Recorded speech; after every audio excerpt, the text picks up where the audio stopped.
Alrighty then. Let's give ourselves a new playthrough of this. Played through this game a couple times already, but it is incredibly fun. Random seed. Skip intro test and narrative, yes. Actually, yeah. Computers are cute, we'll leave that. I like some well-generated chunks. Yes I do.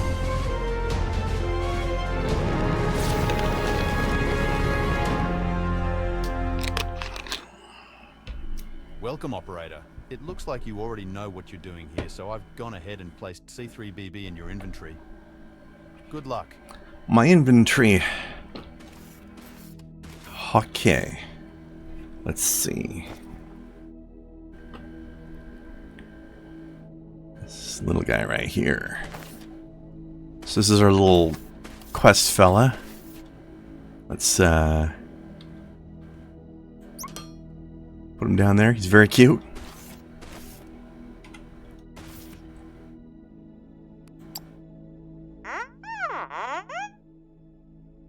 You're right.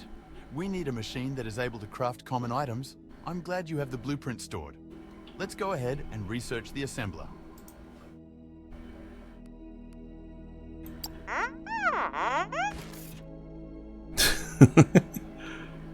Who knew robots like to be pet? Alright, let's see. So we got all this stuff here. What's my scan button in this game again? What?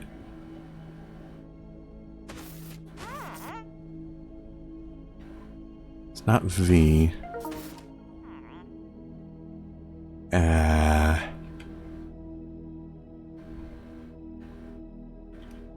Hold on, I need to check the menu. Okay, where's...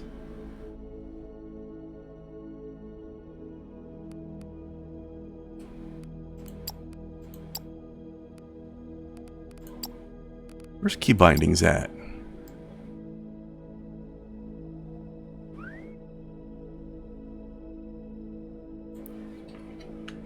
Key binding, it's a different menu, okay.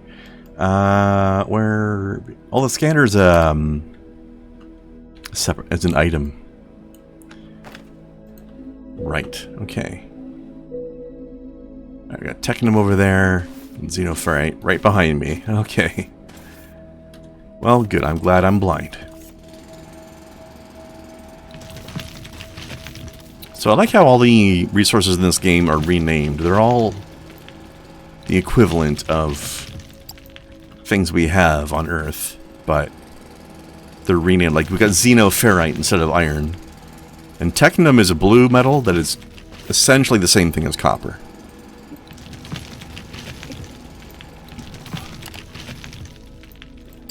Alright, assembler will be the first thing we need to research. But we have to build science first. Right, Blast? Science! Science! Science! Science! You know, that's a fun song, but I remember watching that music video for that once, and it is absolute nonsense the whole way through. Oh God! You know, watch more of his videos. That song is about nothing, but it's still a fun watch. Yeah, that's the thing. And same as some of his other videos, like, you know, you think that's crazy? You gotta watch this video for a hyperactive. That's even better. Oh, yeah, I can imagine. Yeah. Actually, it should be on our map now. Yeah, this way. Also, one thing that's nice with this game is I've got a new keyboard since I last played this game, and now I've... You know how sometimes I complain that some games don't have an auto-run button? Well, that doesn't matter anymore because my keyboard can fake one for me. Nah. It's my keyboard has a little program you can install. I mean, a lot of keyboards probably have this these days. I'm not saying it's unique, but right. One of my last one didn't have. Yeah. But it's got a program where I can reconfigure the keys on it. Yeah. So I've set right alt to be to toggle on and off whatever my move forward key is. You're right. And like usually I use the same one, but sometimes some games won't let me rebind it. Yeah. So sometimes I change it to W if I have to leave it at W, or sometimes I'll change it to something else if the game will let me rebind it to something else. And then I just have right alt toggle that button on and off. He's a member of the right alt. It's the only version of the right or the only alt I will ever join. I thought we had 2 guys come in, and I don't know if they were wearing them ironically or not, but both guys wearing MAGA hats. Oh well, at least they're not Elon Musk who brags about being dark MAGA.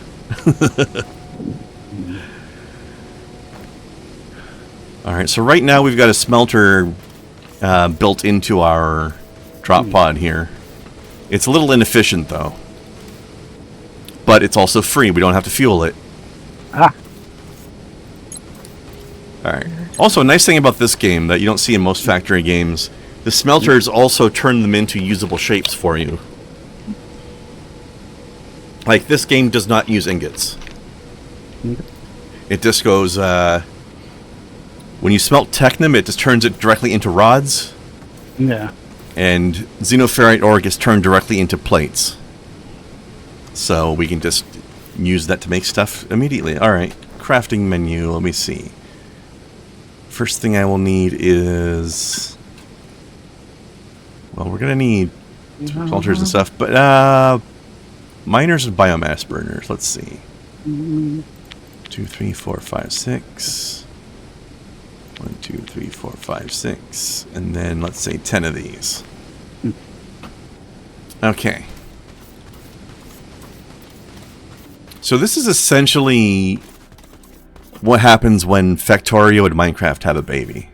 The building and the research system work a lot like Factorio. Like, here, check out anybody who's played Factorio, check out this research tree. It's going to look real similar to the Factorio one. Which is kind of funny that I started playing this today because Factorio's expansion just released today. But I'm not going to stream that because everybody's going to be streaming that today. Yeah. I will get nowhere if I try to stream that. Kind of like there was a new Mario Party game came out last week. Oh yeah, Jamboree. Yeah, everybody was streaming that. Oh, I can imagine. I have lost my ferrite. Where did my ferrite go? Your ferret. There it is. Yep, found him. Find your ferret. He wandered over here with all of my ore. Little thief. Or what? What? Exactly. Yes. You know, what occurs to me, I should probably think of a key, another key I can bind on my keyboard to toggle left click, because sometimes we have to do a lot of drilling. It'd be nice to have a toggle for the drill. Alright, so I'll need to try to plan out... Oh, speaking of which, I'm going to need foundations. Let me think. Okay, so probably build a base along this line, I suppose. Or yeah, okay. So start it like this.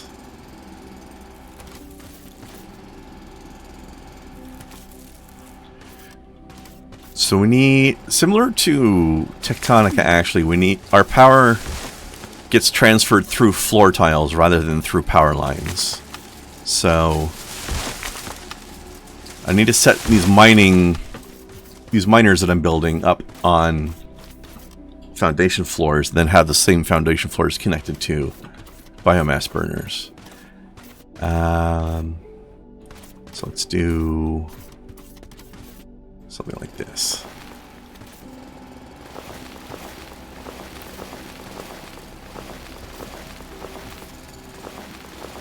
So what's new with you today, sir? Not much. Pretty normal Monday. at work, which is to say, not much of anything. Yeah. I went and visited the old restaurant I used to work at just to say hi to people, and it was pretty quiet in there too. Yeah. We had one thing, we run up a lot of stuff over the weekend, and so, trucks showed up, but not everything got replaced right away, so we're sitting there like, I ain't got stuff to work with here. And some didn't show up. Well, actually, no, for the most part, everything did come that I needed. Probably some to the last minute. Oh yeah, what was so last minute? Well, among the things I do, I make garlic bread. So we had this garlic spread that comes in big tubs, and that was one of the last things.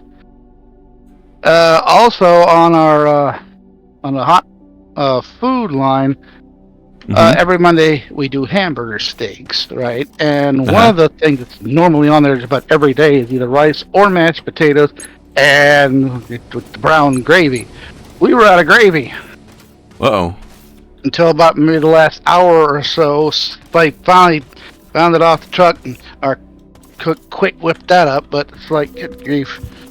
Like, how are we going to sell hamburger steaks with no gravy?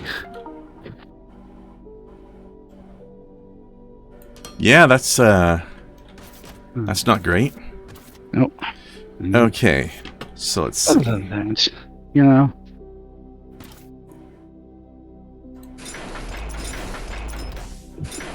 So the mining in this game works a bit differently as well. Like a lot of these games, you'll have machines you set up to automatically mine stuff for you. Usually with a big drill. These ones use drones. So it can vary a little bit. You can't predict what your exact drilling speed is going to be, right? Like in Satisfactory, you might have a drilling thing on a normal sort of iron node or something, and it'll tell you 60 items per minute. Like, so, getting 60 iron ore per minute. You can depend upon that. In this game, you don't know that for sure, because you don't know the exact number, at least, anyways, because it'll vary with the how far the miners have to travel, because you can use up. You'll actually, another thing is like Factorio, you can use up your resources. Like each block of this ferrite over here will eventually get depleted.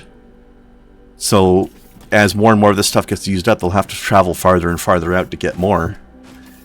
And that'll slow them down a little bit. So that's why I usually build a whole bunch of miners on one spot.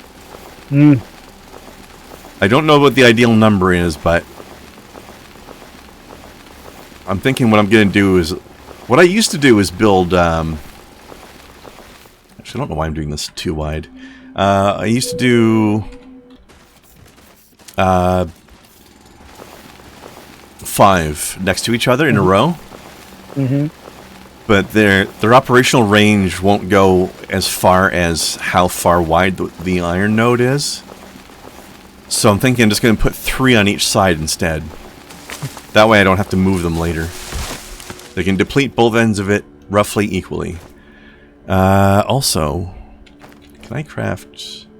Okay, I do have ramps already. Okay.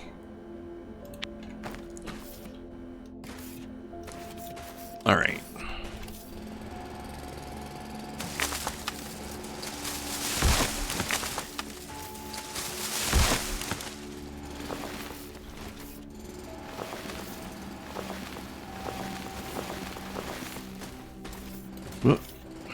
Alright, so let's see. Start here.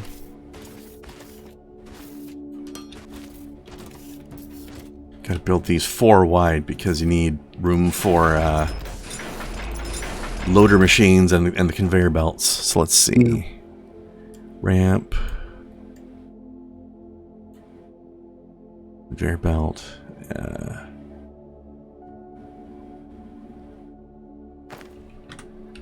I'm gonna go to my next hotbar and start putting stuff like loaders. Actually, I could put these things here too. In the meantime, also just purchased a small circular saw. Oh yeah, what do you got plans for?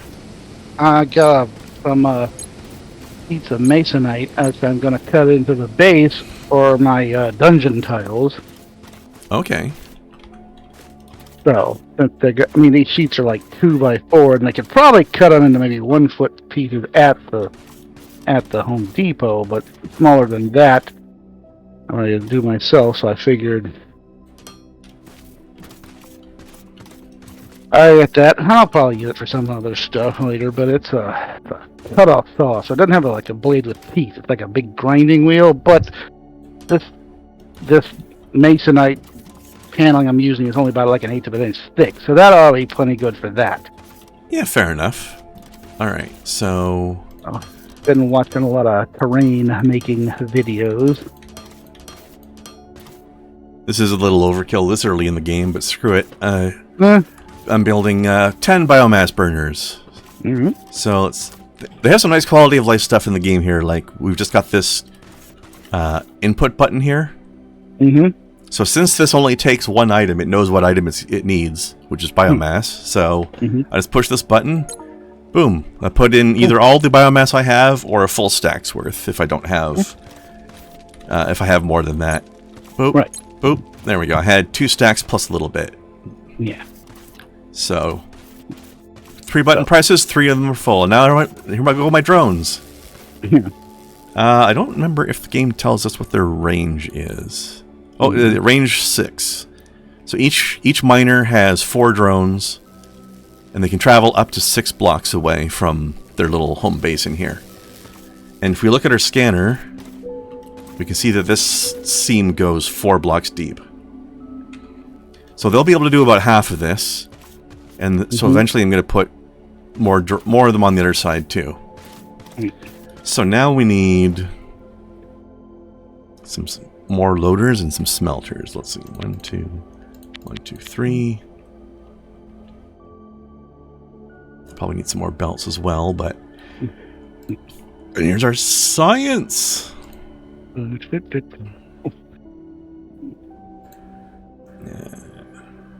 57 mayonnaise. I'm cooking a burger for dinner. I had some veal parmesan with a spicy sauce. Actually, no, it was chicken parmesan. Not veal, chicken. Otherwise, the same thing, though. Alright, so I'll need smelters. I will need more than this, but I can only afford these 3 right now. Alright, let's see. Also, we have a takeout button as well. Just about all buildings that have inputs and outputs will have buttons like that, which is very convenient. Context might change in some cases depending on what it is. Like if you've got an assembler machine, then based on the input you automatically put into it will depend upon what resource you've told it to make. So for example, if I'm wanting to make machinery parts, then the input button will put xenoferrate plates into it, if I have any.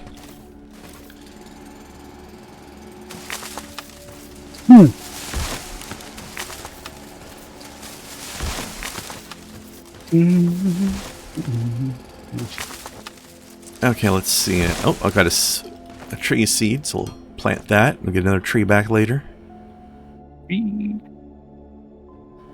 Okay. Here. Have some of that. Let me see. I think there's a button I can use to look at the power grid. Or no, I have to interact with this. Grid stats. Alright.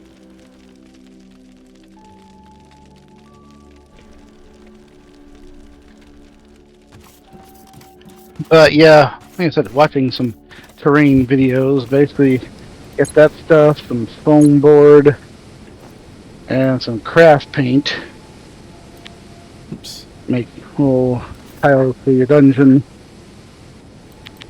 So they're generally 6x6, 2x6, and 2x2. So you get like the main room, your hallway, and your connector tiles. Yeah. Yeah. Alright, let's see.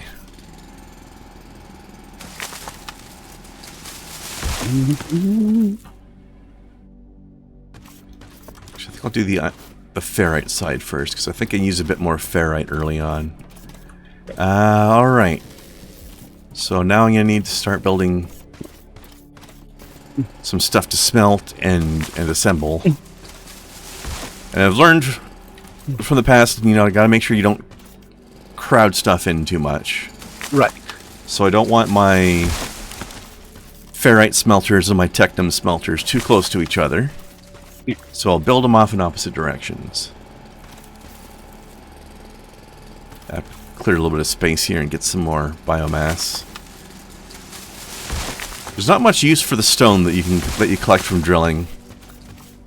You can use it to build platforms, I guess, if you want to, but they're not useful for putting your machines on because you need the proper foundation floors for that so that you can conduct power. Yeah. So I end up usually just throwing the stone away. You end up getting thousands of stone in your inventory throughout the game. You don't really need it for anything.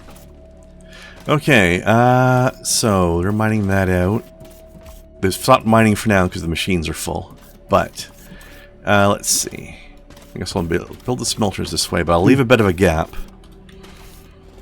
Just in case I need to put any splitters around or anything. Right. Probably won't, but I've thought that in the past and been bitten by it, so... Okay, so that'll be my buffer zone. And...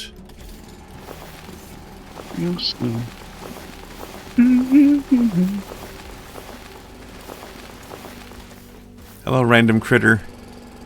Sure. Alien sheep ram thing. Alright, I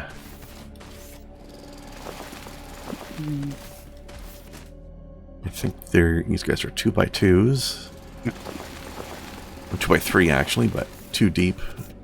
So there's a loader, machine, another loader, conveyor belt. Okay, that should do it.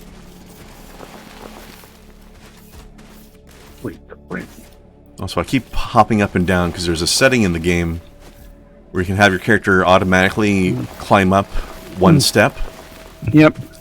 Like here, I'm just pressing forward. I'm not jumping. Yep. So that's kind of convenient. But sometimes it can make you hop up a thing when you didn't really want to. Yeah. So it can be turned off, which is nice.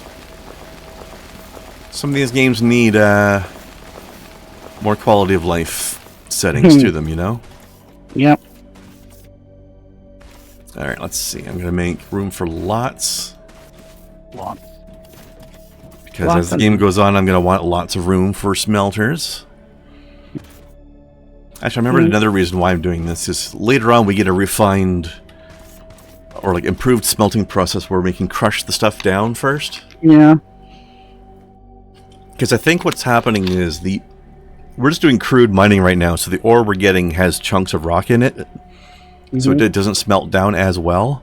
But later we get an item called a crusher, which I think the idea is that it crushes it all down smaller so that the bits of stone can be removed and you're left with just pure ore, and then you smelt that, and you get more stuff out of it. You get more results, basically.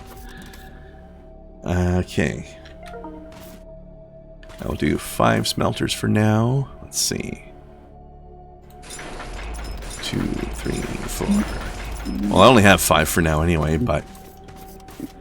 Although, let me grab some more of this stuff that we've been smelting over here, but smelting a bit inefficiently. So I think over here you get 1-to-1. Like one ore becomes 1 plate. But with my smelters that I build and have to provide power for, It's 1 to 2, I think.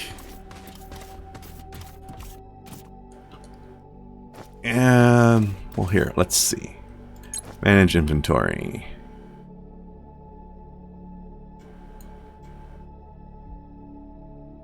Input. Let me see. Oh no, it's 1 to 1 here. It's 2 or to 1 over there. So, but yeah, either way, this is twice as efficient. But I need to supply the power. Okay. Oh, I'm just thinking, like, when you say smelt, I laugh at that because... He who smelt it, dealt it. Yeah, that also, you know that a smelt is also a type of fish. That too. Yeah, like, there was a little old country song from back in the day when the guy he said, "Why not fish it and caught a smelt? Put it on the stove and the darn thing smelt. Of all the smelts I never smelt a smelt like that. Smelt. Yeah, nice. Also, a nice quality of life here is the labels quite clearly when we're putting our loaders down, which is the thing that transfers stuff to and from machines and belts. It tells you which side goes to the building and which side goes to the belt. And to the bell. So we'll do that. And then you got a button, you can toggle back and forth between an input and an output.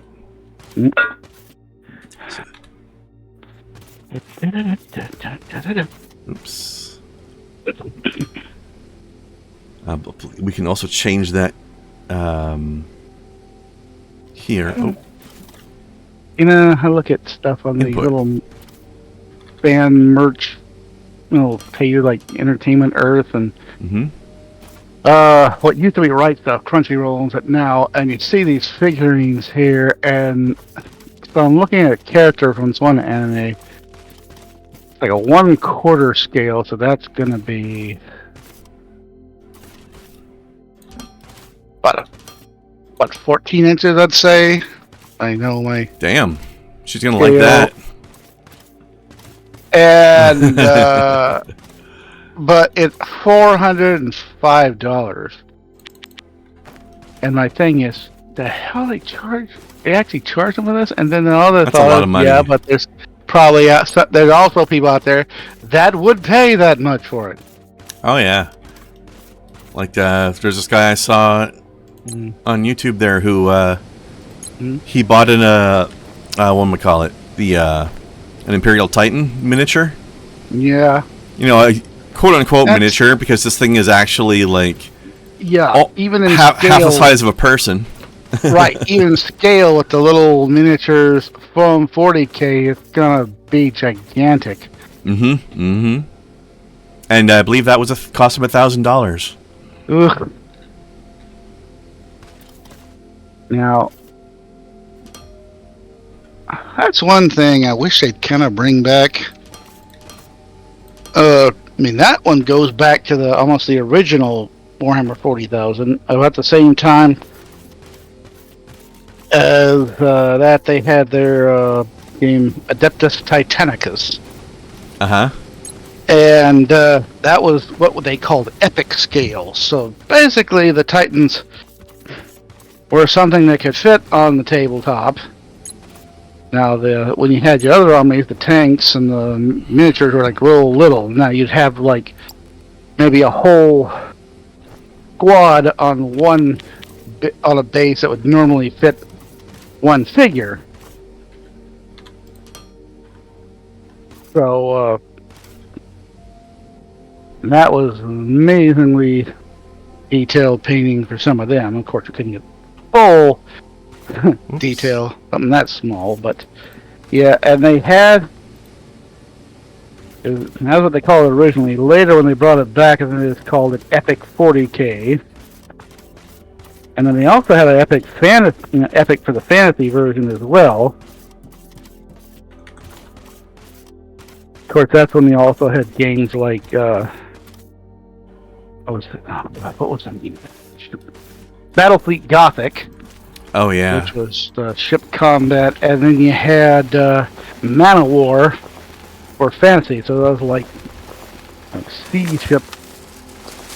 Okay, yeah. Combat for fantasy.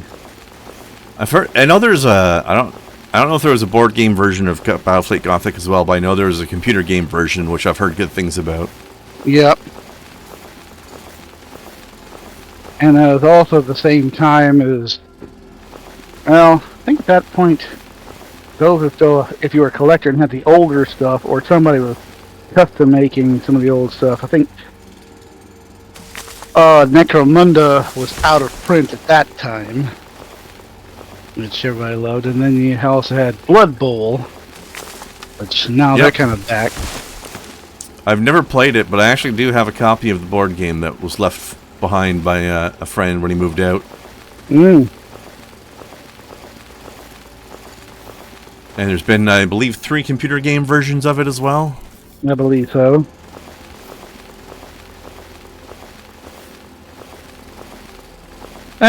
Remember other things. There used to be a game, Dark Future. Also, it was not connected to any of the Warhammer games. It was its own separate thing, but it was like a Mad Max kind of road race vehicle combat game.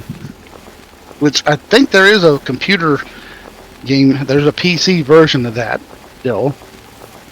Then I remember they had one that was kind of like that 440K. It was called Gorka Morka. Nice. Which basically the thing we have now that came out a couple of months ago, 40K Speed Freaks. Uh-huh. That's basically the PC version of Gorka Morka. Oh, Gorka Morka was a racing game? You know, vehicle combat game. Okay. I mean, one assumes that any orc racing is going to yeah. involve combat as well. Yeah. I don't think they can do anything non-violently. Right. But yeah, that was, There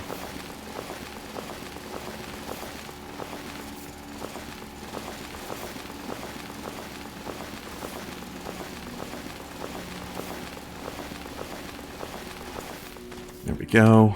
Alright, let's see.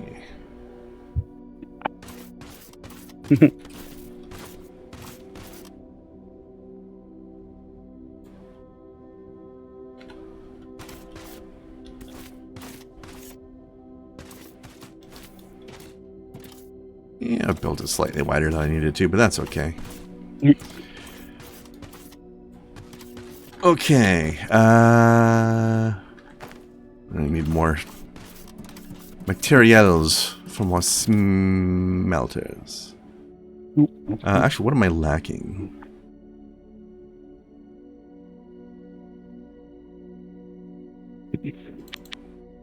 Machinery parts. That means ferrite. Okay.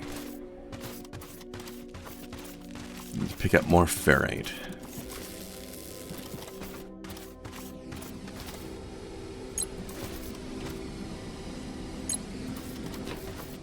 Okay, and soon we will need to build an actual resource depot to get all this stuff into.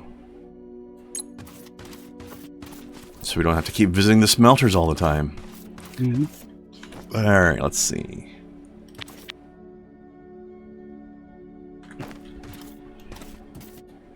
And while we're at it...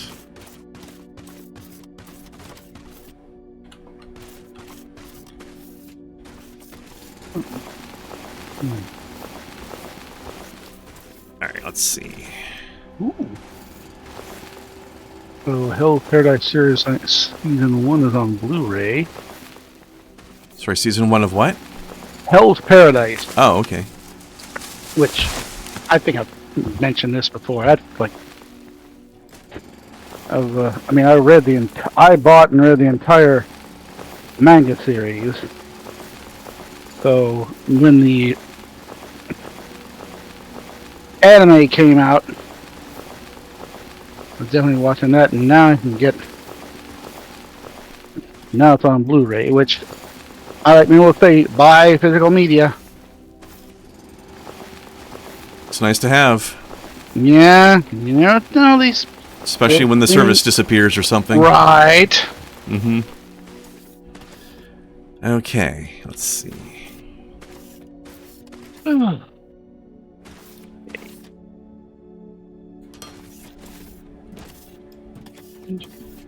There. Now, let's see.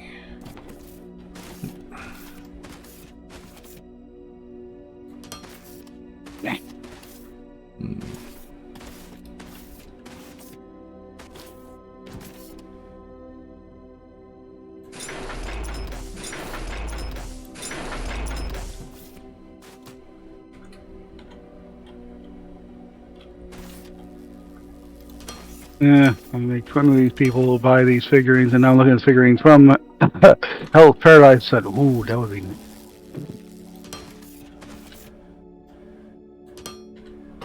Mm-hmm. Oh, Wait. Okay, let's see. Then something like that. We'll join these together. Okay, and lots of smelters over here. 2, 3. Wait, this is too close.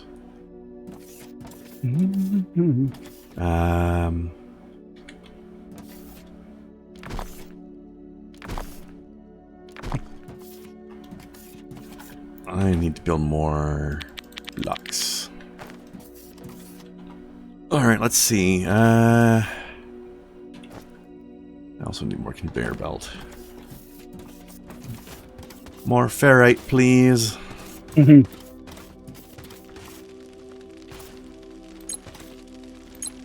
I like how these biomass burners sound like, you get close to them, it sounds like a nice little campfire or something. Very pleasant. Okay, I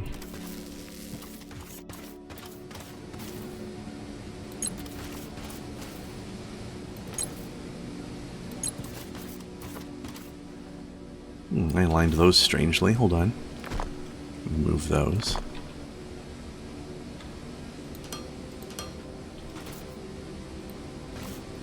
There, that's better. Have them all the same. Looks nicer. Okay. More belts.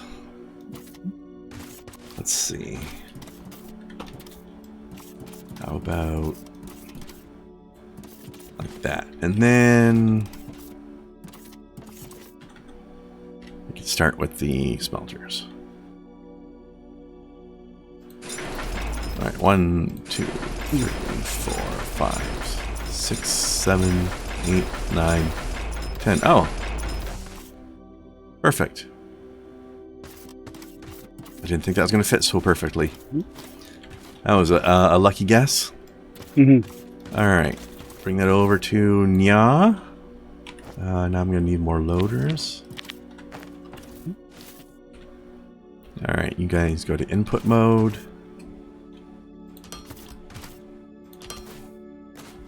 This boulder's being annoying. Get out of the way, boulder. Nobody likes you. Speaking of which, dude, let's throw this dirt and stone away. Do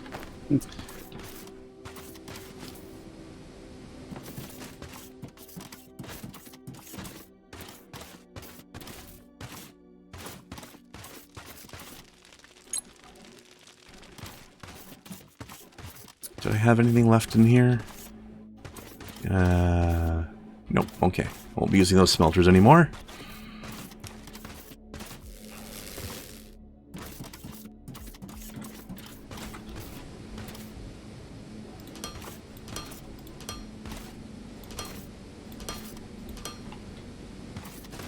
Okay.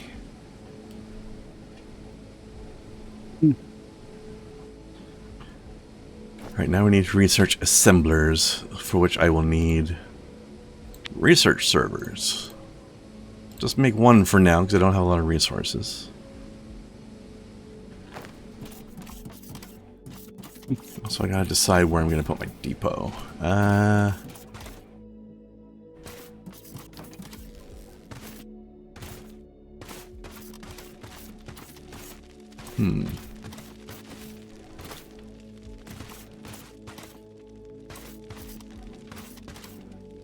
Maybe I'll put it here, sort of over top of this stuff. Oh, I usually put my research servers underneath it too.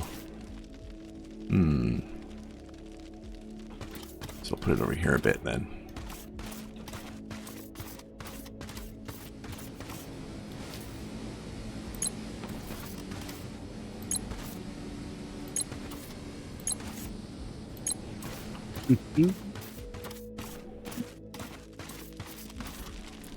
So let's see, I've got 2 small. I need 3 more smelters.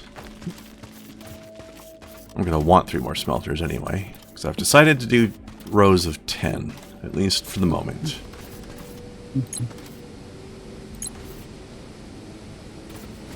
Oops. Ah! Stop trying to jump over the conveyor belt, you goober.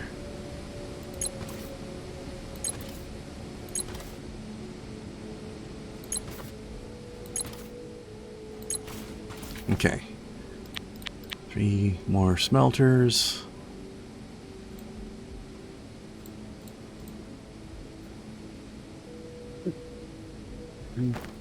Alright, let's see. So to make the assembler, we need 5 science packs. We can do that by hand easily enough, but we're going to need to start automating that in a bit.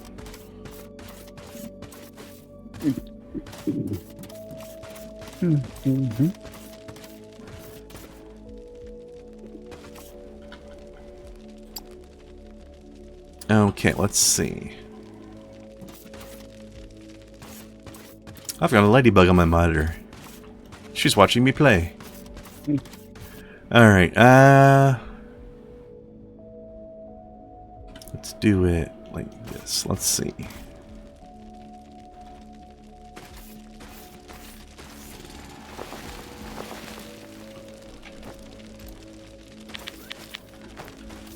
Okay.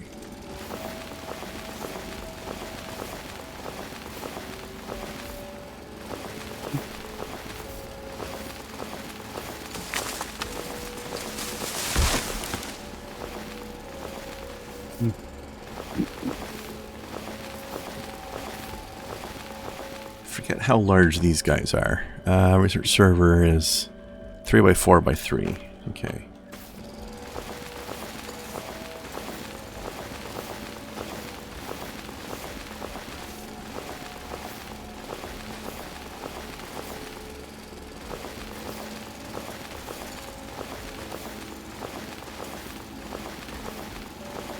I've taken to building 10 of these at a time ongoing, although I don't know if that's possibly overkill, but more than you need is better than not enough, you know what I mean?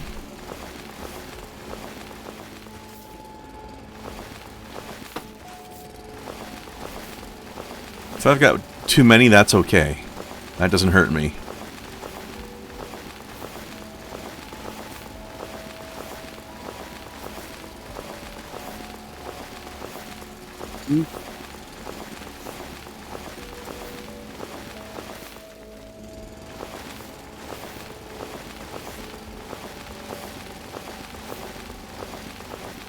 Because let's see.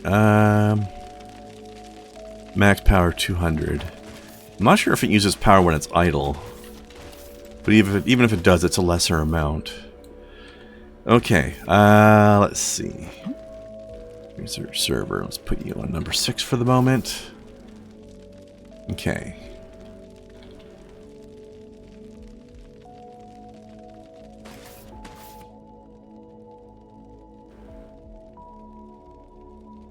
Yeah, that's fine. Okay. Put you there.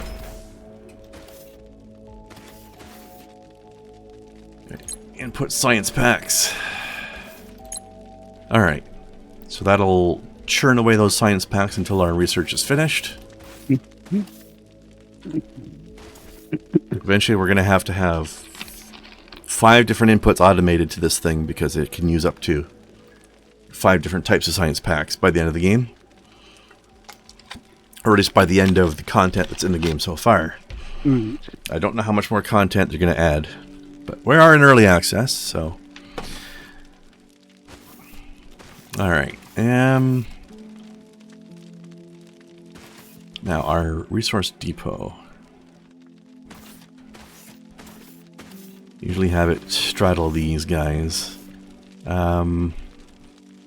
It will need power for loaders as well.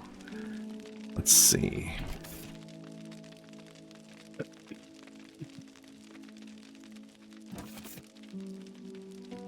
Plus it'll need to be up pretty high. Let's start it. Let's see here.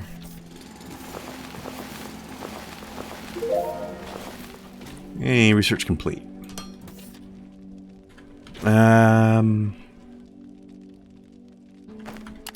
Next I shall want... Is it this? Yeah, logistic container. That's what I need next. I'll need another 5 science packs for that. Easy peasy. Okay, let's see. Crude stairs. We can put proper stairs on top of this later. Whoops.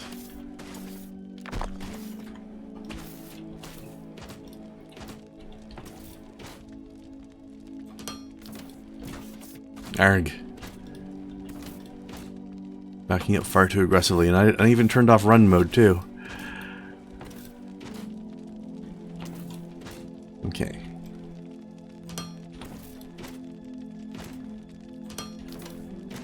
That should be good.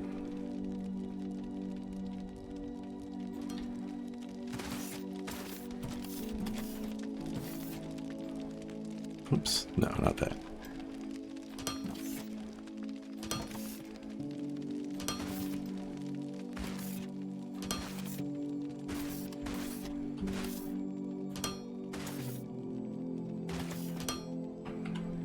Okay. Whoopsie. Didn't mean to do that. Alright, how are my science buildings going? There we go.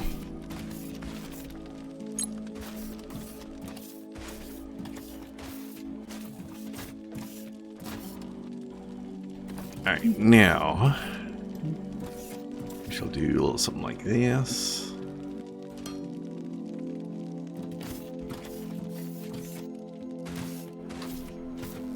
And then we'll build up some logistic containers up there to contain all of our goodies.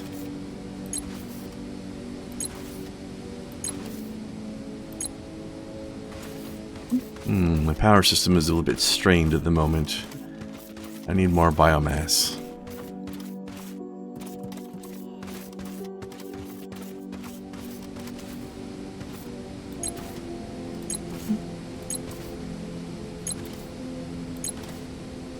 So that's another nice quality of life feature, though. Is our little status symbol for our grid stats. If this is green, then everything's getting enough power, but orange and red means it's not. Things are not getting as much power as they need to, so they'll still run, but they'll run at reduced efficiency.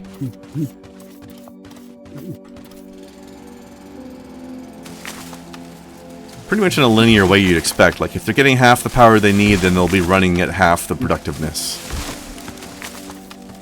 So...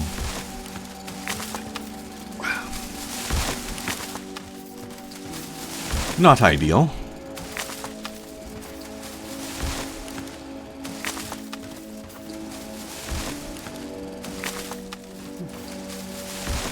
But that's okay, because we're waiting for our research to finish anyway.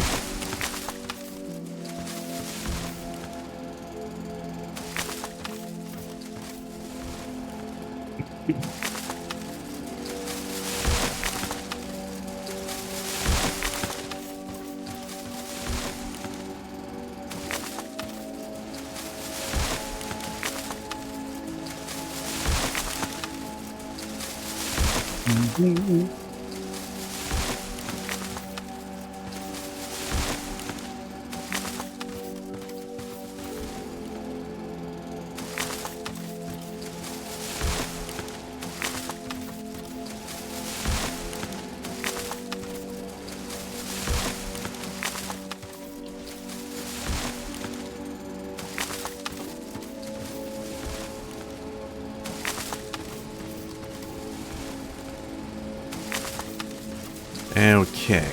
Do I have any seeds? I do. Boop. Boop. Boop. And mushroom. Boop. Okay. Lots of biomass. Oh, also, we've got, we get the thing this guy wanted. Great. The assembler will serve as the foundation for mass producing the most commonly required items. Gone are the days of handcrafting. No, we will always do some handcrafting, buddy. C3BB has been able to establish a limited connection to the space station and will try to extract useful information. Meanwhile, we should focus on scaling up. Hello, Talon. Welcome to Foundry. I got my first autoloader in Infinity Siege last night, though, finally. 8 small smelters to fill up a conveyor belt, then we'll build 8 for each metal ore. 8, huh? Well, I've been doing 10. Probably slightly overkill. Right. For more advanced research, we need to increase our materials science knowledge. Our goal should be to develop a more advanced science pack. But don't underestimate the worth of the other blueprints. Early analysis indicates that mission control has already been gone for quite some time, so I don't think we're in a rush. I like how he waves his little antenna around like he's wagging a tail. Oh, cutie. Autoloaders are pretty great, Talon. I've only got the one. I could use at least 2, but you gotta start somewhere.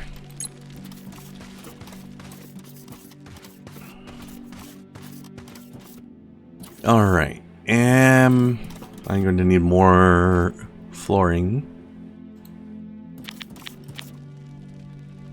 And now that I've finished my research, logistic containers. Let's make 10 for now, which is plenty at the moment. What's my next research going to be? How about stairs? Why not? Make 15 science packs. Okay. Okay, first let's put in my extra smelters and stuff over here.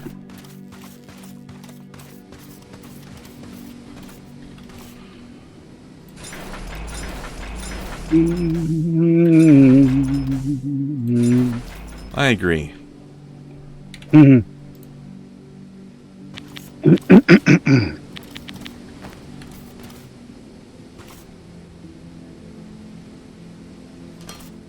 One thing that's slightly awkward is the button you can press to craft 5 of something at a time. It's also the button that I have chosen to use as my move forward button, so whenever I order crafting of 5 things, I take a step forwards as well.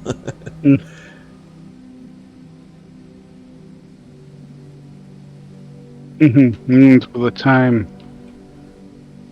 watching Soviet Womble, one of his videos, he's playing Helldivers 2, and somehow he'd gotten the, I don't know, the hotkey, how such a thing works, but the button that uses the button or the key chosen to offer, I guess, a thank you for subscribers to his stream or whatever. I don't know. Whatever was acknowledged that was somehow keyed to the same thing that causes his character to do a forward dive and roll. So basically, at the most inconvenient time when somebody in subscribe alert would go up, suddenly he'd do a dive. Like I said, inconvenient times. Whoopsie. The thing was, and of course, his viewers, being the kind of old trolls they are, everybody kept subscribing just so he make him do a forward dive. And somebody said, "You're just leaving this on so that because you know there are a bunch of trolls, and so you'll get a bunch of subscriptions today." That's funny. No, not at all. So I get the win for both. That's funny. Kept repeatedly dive into dangerous situations, and he gets money. Minus whatever That sounds pretty smart to me. Minus whatever percent Twitch takes. Yeah, I think it depends on what country you're in and what the taxing is like and stuff like that. I know in my case, it's, I get half the subscriber money. So, $5 sub equals $2.50 for me, and then the remaining $2.50 gets split between Twitch and taxes for the Canadian government. I think it's 2/3 goes to the streamer in the case of America.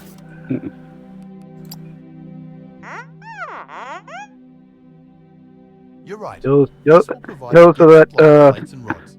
But given the task Trudeau can at go hand, take another soon vacation. We might have to scale it up even further. True, but that won't affect the tax rate. Oh no, I was saying that's probably where the taxes go. This victory. Oh, to his vacation, yeah. Yeah.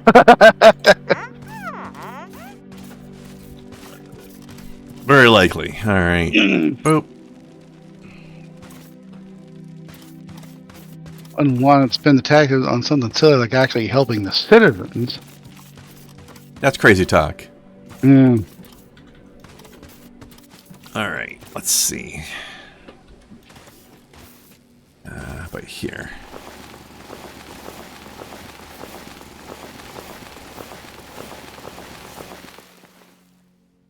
Wait, where's my flashlight button?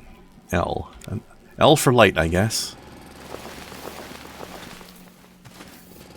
Of course, it's not a traditional flashlight because our character isn't some guy walking around with some equipment. We are a robot, so it's probably a built-in headlamp, more literally than usual, because it's probably part of our head.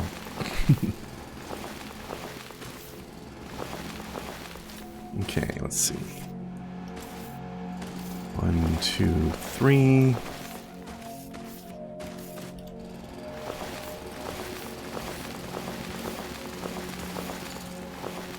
So I tried drilling to the planet core. Pretty deep. I think there's eventually a point where it's bedrock because the game gives you XYZ coordinates. For some reason, the Z is second usually. So, for example, here, size or height 130.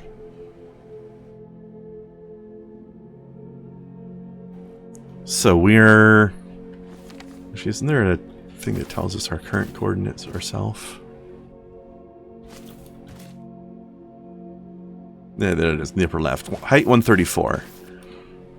So we're 134 blocks above what I think is bedrock. I don't know if I've ever been actually down to 0 though, but I assume that you would hit a point where it just you hit an undiggable layer, which is probably layer 1 or 0. Like when I'm standing on 1, I'm probably standing on the bedrock.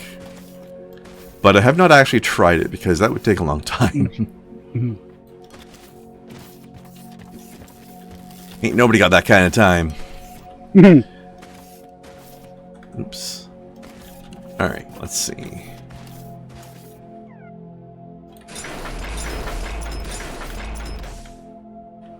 Output. Oops. Don't you hate it when you're building a miner operation and you just fall in a hole? And not the one you built, dog yourself? Alright.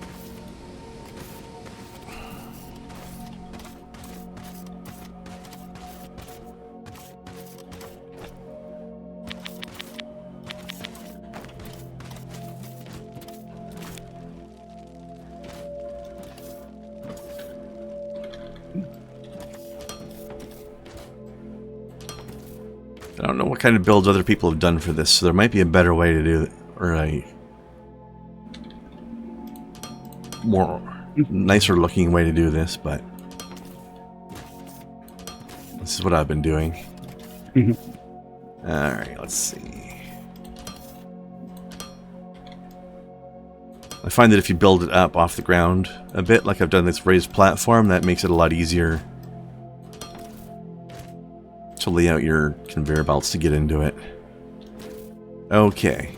Also, I like how these things have built-in screens for them. More games like this need to do these built-in displays for your containers. Like in Satisfactory, you can build one, but it's not there by default.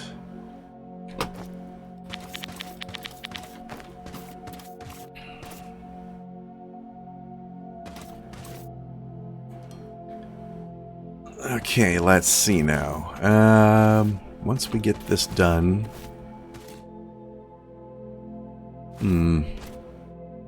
Might want to put more smelters later.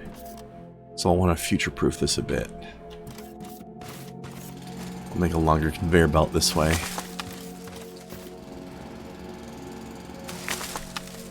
You don't think I've... No, I never played Minecraft with you, Talon, because I don't play much Minecraft in general. It's not really my kind of game.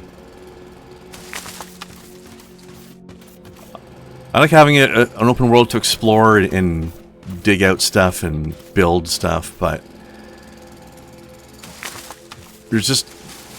Minecraft's too much of a creative game, and because it's sort of a make-your-own-goals kind of game, and I don't like those. I prefer games like this where there's actual goals to work towards, provided by the game itself.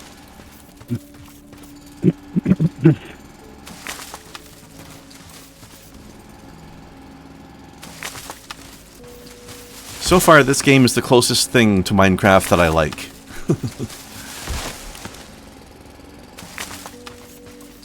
This or Terraria both have Minecraft-ish vibes to some degree.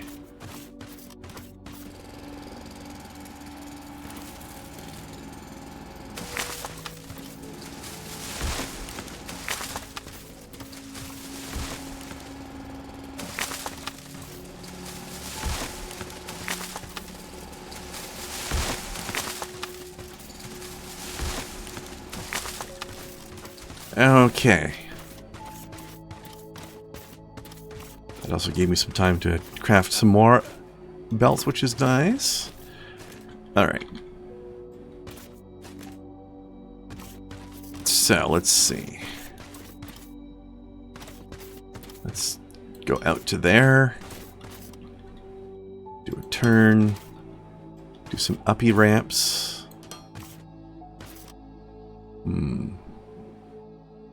Not sure if that's the right distance or not. We'll have to see. This tree's in the way.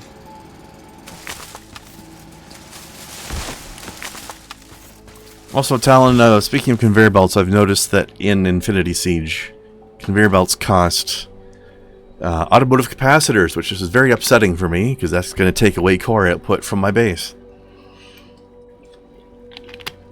So I shall have to make sure I use minimal amounts of conveyor belts where possible. Alright, let's see. Also, I like how when I'm building these out, I get a little grid. That's nice to have. Okay, while I'm building those, let's pick up some more stuff. Oh, also...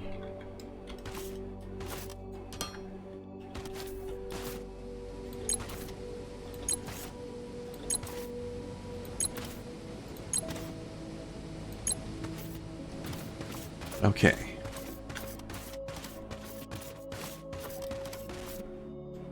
Oops. That's facing the wrong way. Okay. So let's see. Use our little grid to line that up with the ramps here. Oops. Okay, now. Oh, that's just off by one. Okay. I'll need a little more room.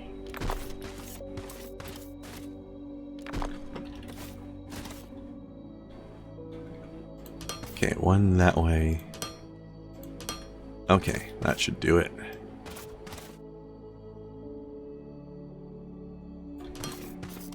Oops.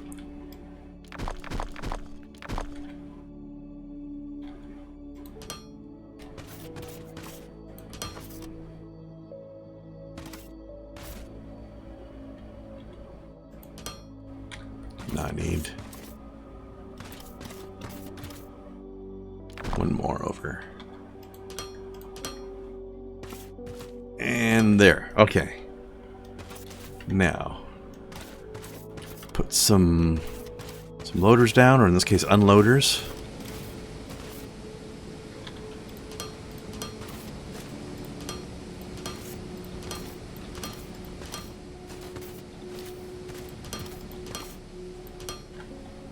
There. Now it'll start going into its container. Now we can start doing the other side.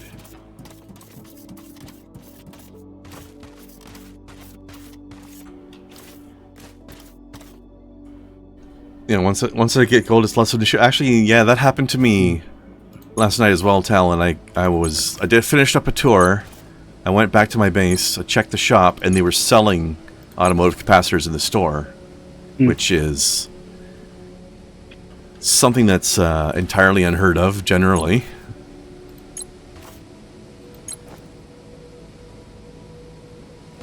At least I'd never run across it before. So I spent all the money I currently had buying them. I think I bought at least 30.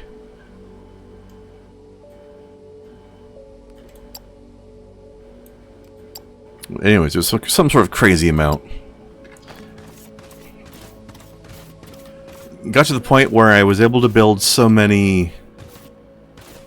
I had so many automotive capacitors that when I went to build generators with them, I actually ran out of scrap metal before I ran out of capacitors.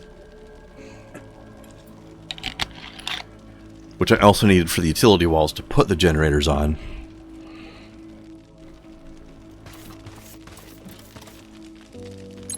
But yeah, it was nice to have lots of them in any case.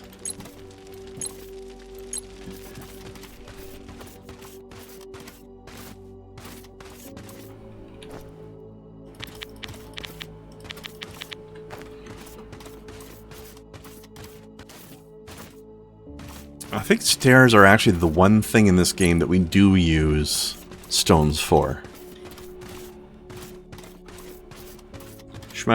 Yeah, smashing shelves in stores is scrap metal farm too. Yep.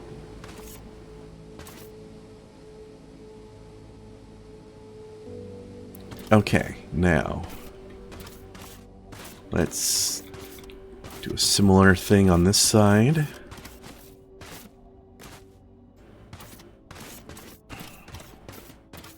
Also, I love how you can build a huge amount of this at once. I think you can zoop like 50 or so. It's nuts. Alright.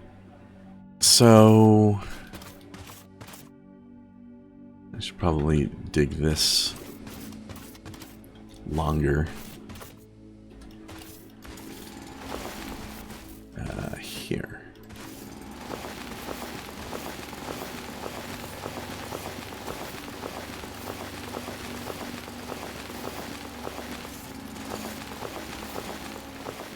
Let's go that far for now.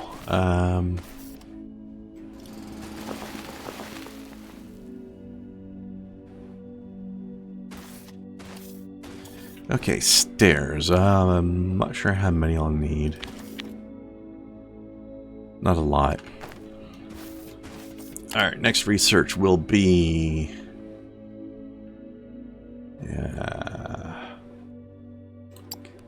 conveyor balancer, otherwise known as both a splitter and a merger at the same time, depending on how you hook it up.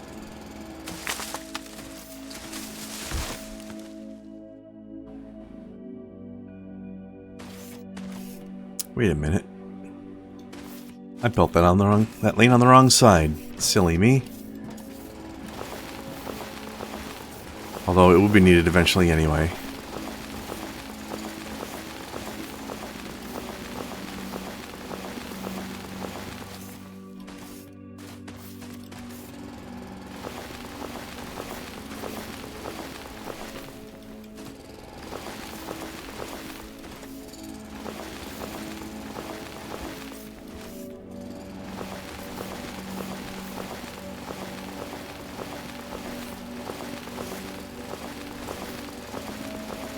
Yeah, Talon, I don't know where they're hiding the blueprint for the Sue's thing, whatever that is, that I'm supposed to have. But I think I did at least 5 or 6 tours in Snowfield 2 before I finally found the hospital and got the pre-war artillery blueprint. So I decided to try Snow 3, even though I don't have the Sue's thingy, but I do have the pre-war artillery at least. And my base's core output is way higher than it used to be.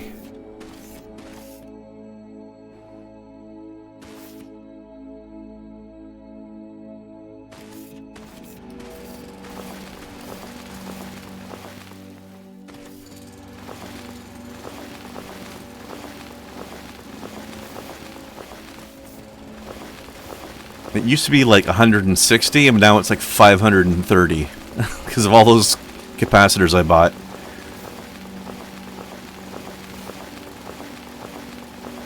So I've got a lot more container room and a lot more turret damage.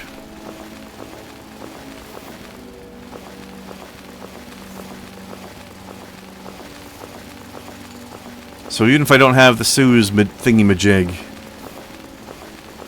I've at least got a pretty strong outpost going, so we'll see. We'll see how things be, I guess.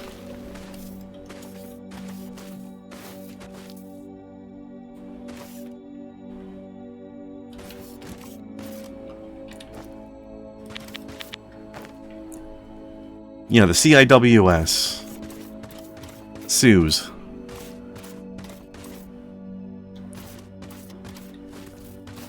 I don't know what it is, but the game wants me to have it. Alright. If I'm doing a ramp starting here.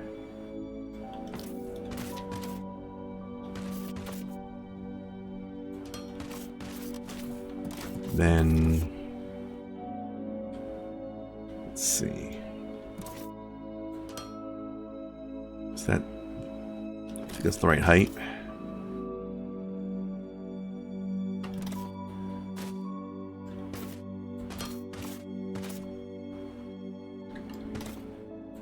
Yeah, there we go.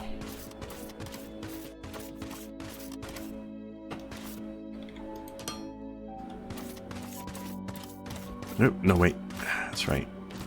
Wrong side.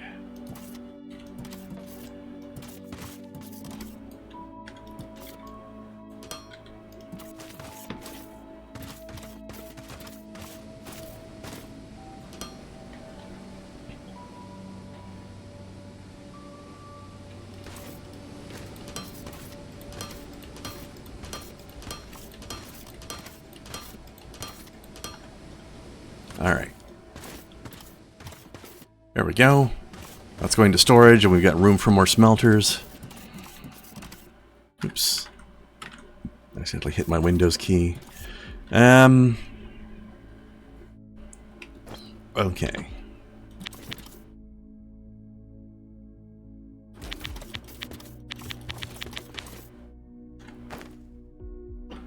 Alright, conveyor balancer. How many science packs do you need? 20. Well, I should definitely be automating them soon, but can't yet.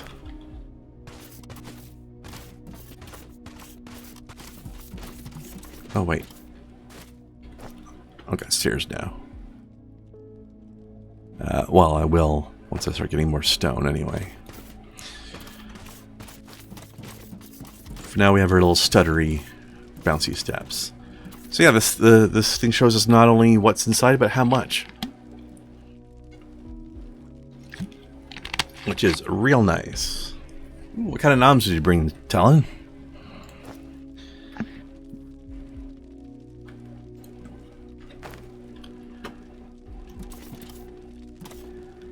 Alright, where's our production stuff? Okay, assemblers. Let's build like 20 for now. Actually, wait. Let's build our science packs first. Okay. Alright. While that's building, let's get some more biomass. A casoba with beef bits and veggies. Ooh, nice.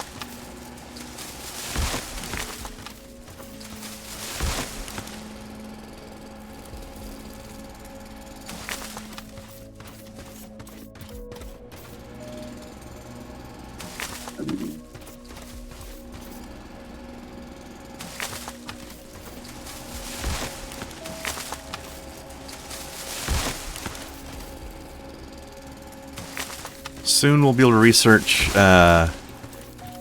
furnaces that we can run on a new mineral called ignium, which is basically alien coal. It's little red rocks that we can burn in a furnace for power and that we can combine with ferrite to make steel. So in other words, it's coal. It's red coal.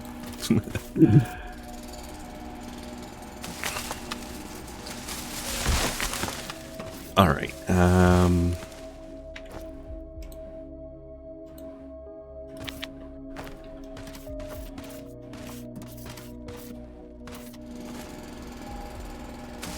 yay for alien coal. Yep, the game also has something called olamite, which is basically oil. Only one letter off. Yep, well, two in a way. No, I said, well, you said olamite. I said one letter off of dolomite. Oh, okay. I've heard of that stuff. Oh, well, that was also a movie series, low-budget action comedy movie series in the 70s. It's also a metal, I believe. Yeah, or stone. Or stone, which is probably where they got the name from. Oh, surely.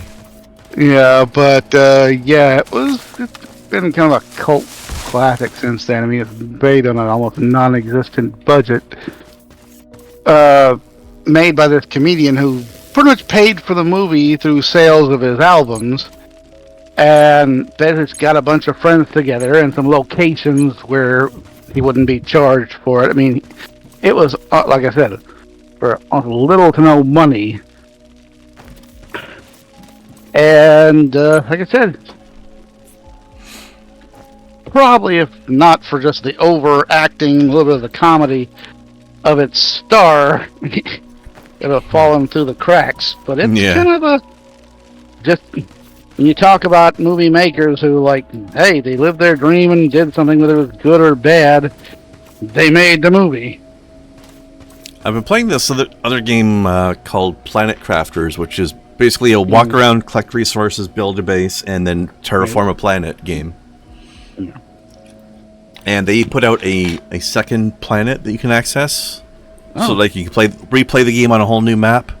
Yeah. And on that one they introduced a new machine called a rock crusher. Or an ore crusher more specifically. So, and they also added dolomite to the game. So dolomite doesn't have any direct uses.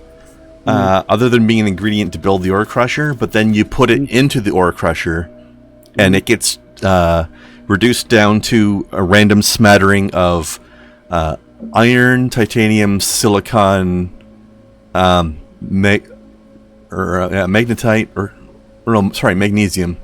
and cobalt, which are your main building blocks in the game. Your main materials. Alright, let's see. Oh, yeah, my thing works there. Never mind. I'll take a few more of these. Okay, also our stairs are ready. Alright, so let's put some proper stairs on here. So we don't have a completely just jerky ascent anymore. There. Now we can walk up nice and smooth. So that took 7. So let's build a little more.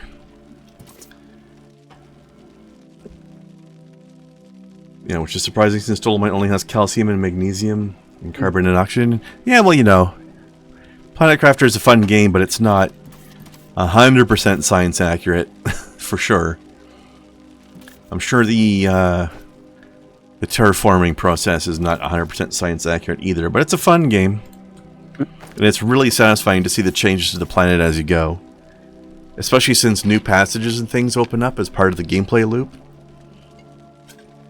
Like, it's a pretty smart way of actually gating off your progress, because they'll have certain areas of the map that you can't get to, but it's the terraforming process that opens them up. So, like, as you're adding more atmospheric pressure and more heat to the planet's atmosphere, like, for example, there'll be caves and tunnels that are blocked off by glacier. It's like big ice chunks. And as you're adding heat and pressure to the atmosphere, the ice will start to melt, and then you'll start being able to get into those caves and finding more advanced materials and things like osmium.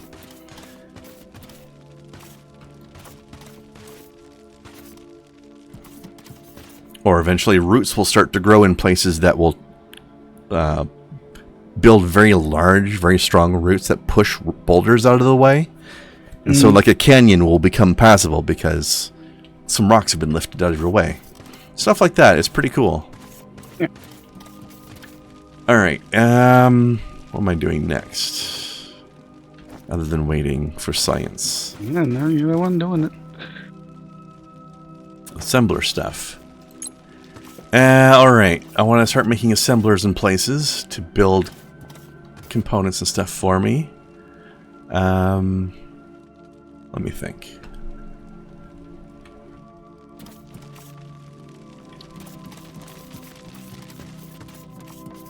Well, I'm certainly going to need more conveyor belts. Alright, let's start by building some machinery parts down Nia. Now we can't build the whole thing because I'm going to need this conveyor balancer to finish building so that I can do this properly. But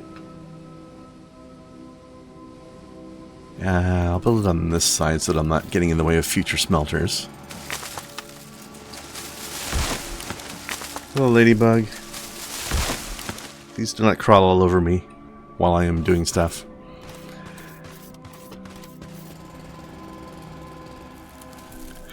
Yeah, Tal, the new DLC for PlanetCraft is what I'm talking about. That's the one that puts the ore crushers and the dolomite in.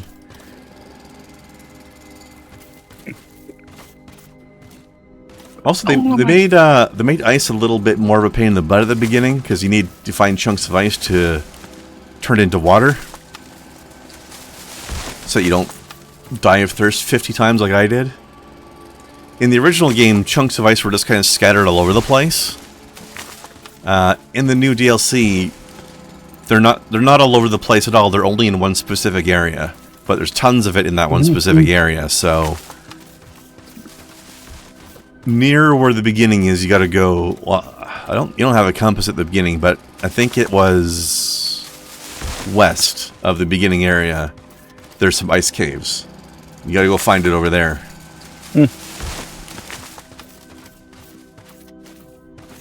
I had already died to thirst many times before I realized that. Before I found it. Because I happened to have... my initial direction of exploration happened to take me away from it rather than towards it.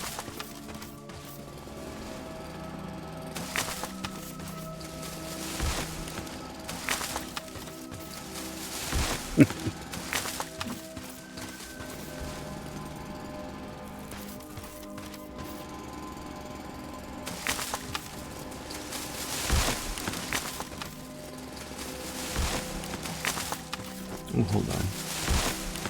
Crafting too many stairs. There we go.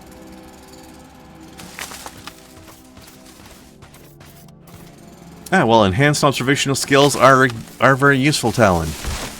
However, you also have to be close enough to be able to observe the thing that you were trying to observe. Then again, there's some randomness to where you land, like you... As I recall, you always land in the same zone in the game, but your exact landing spot is random within the zone. So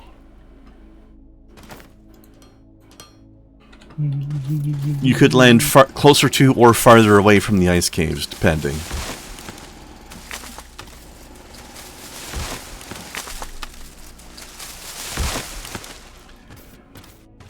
Depending on randomness. Oh, also, let's throw away this stone. Okay. Alright, I can now craft conveyor balancers. This is good. We need them.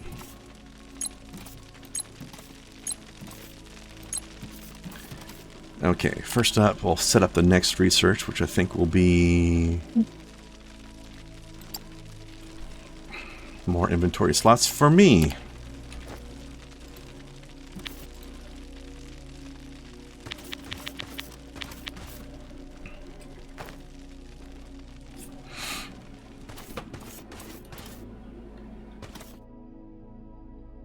Of course, I have a bunch of other stuff I'm building that I'll take some time to churn through also.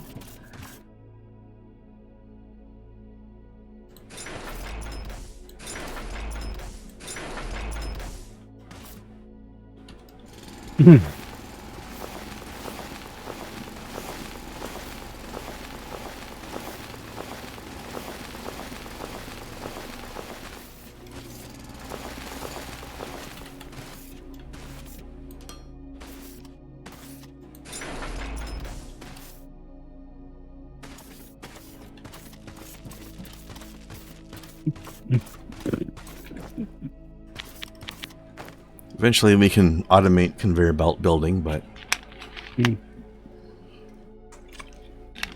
not ready for that quite yet. You can move over short distances without dying. Claptrap would be so proud of you.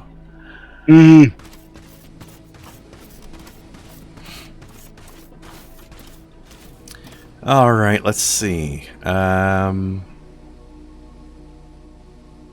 Let's go build it over here somewhere. Let's see. We'll branch off from this point. Alright.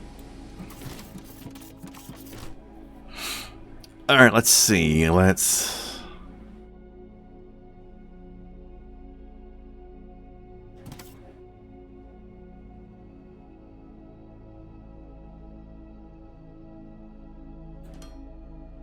start from there. Right.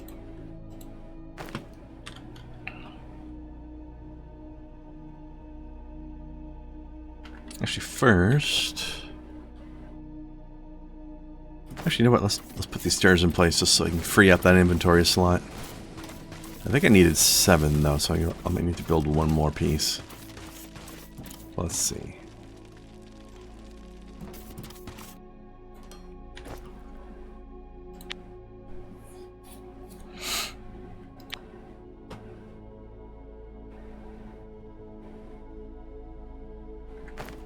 Okay. Rest of them are in the crafting queue. Right, there we go. First balancer's ready. Okay, so for now we'll put it here. Might need to move it later, but alright, if we delete this and put our balancer here. So it's kind of neat in a way that how they made the mergers and the splitters into one item. You just make this conveyor balancer. It's got 2 inputs and 2 outputs. So if you put 2 inputs to it, they get merged together, and 2 outputs get split out. If you put 2 inputs and 2 outputs, then it takes everything being input into it, merges it together, and then splits it equally out the other side. So if the 2 inputs are receiving at different rates, then they'll get output at an even rate on both sides. But we're just doing this as a splitter right now. Yep. Alright, assemblers. Now, if we're going to math this properly, for example, we would look at the conveyors and we say that conveyors can move 160 items per minute. We come here and we configure it to the what we want. This one's going to make machinery parts. So machinery parts takes Hold on.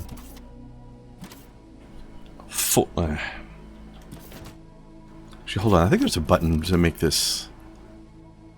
There we go. 40 per minute plates, and then 40 per minute out machinery parts. So theoretically, that would be 4 assemblers, because they could be receiving up, because the belt's carrying 160 up to. But we can, of course, end up with, well, we can get faster conveyor belts later, but there's also a Mark II assembler and a Mark III assembler that work faster too.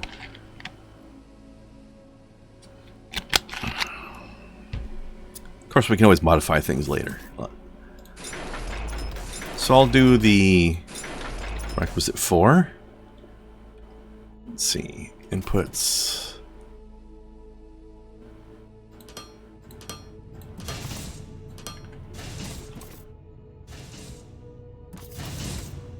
Alright, I've finished crafting my science packs, so let's go toss those in the old research machine. Are these guys full? Yeah, okay.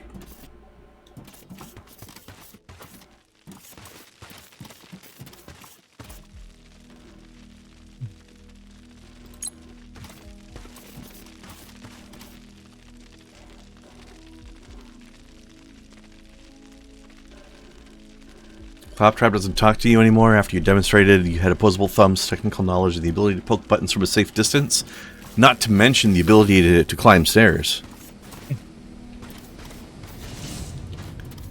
Alright. Output.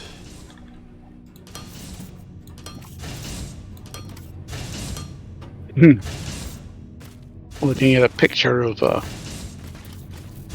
little red, I guess, food serving baskets, if you know what I'm talking about.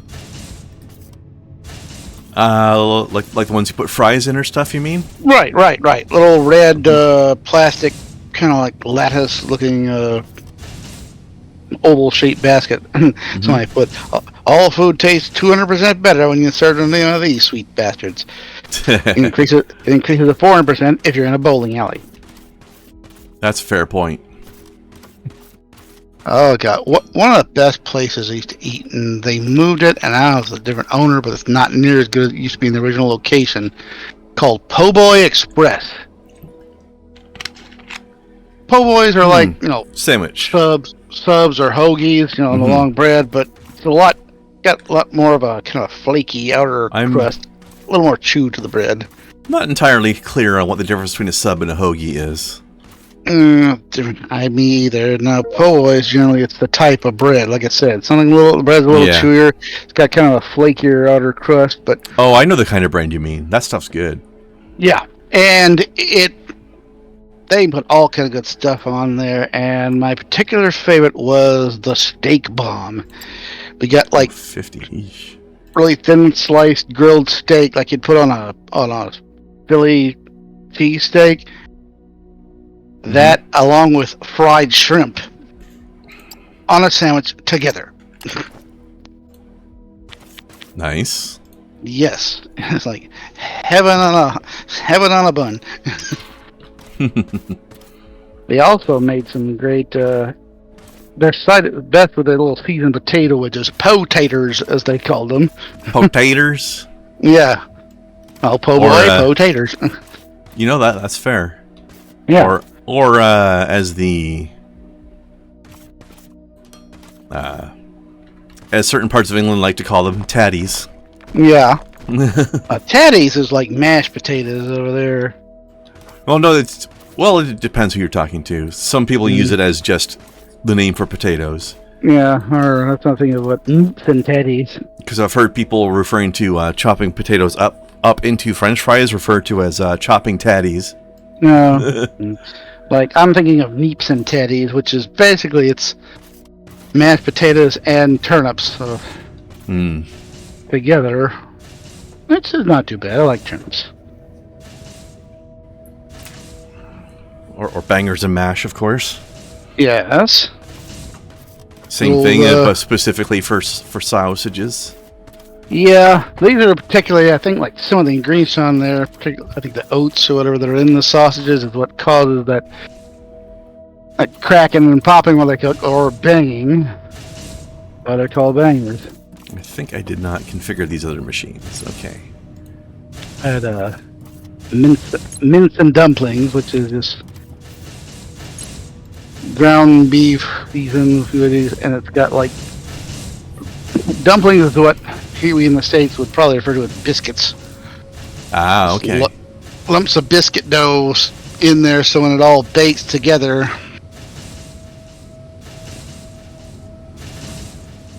Yeah, yeah. Yep. It's good.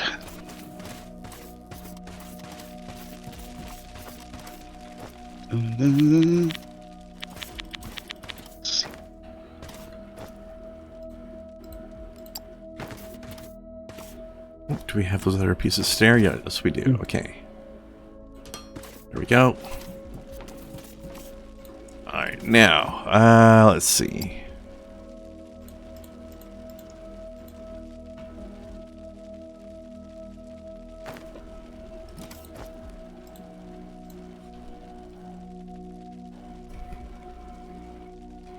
That looks pretty reasonable. Okay. Now, what else?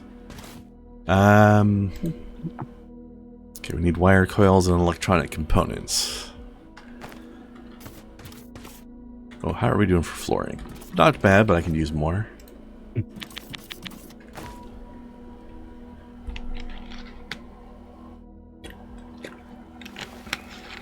Alright. And soon we will be able to scan for ignium. Which will also... or at least that leads to the burner generator is the next research after that. Okay, you know what, let me also check my biomass burners to see how much I've got left. A couple hundred or so, that should last for a little bit. I'm not straining the power grid yet. Alright,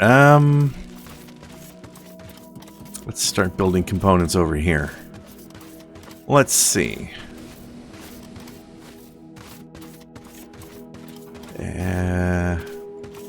Which side shall we do this on? I guess it would make sense to do it on that side. Okay. Let's see.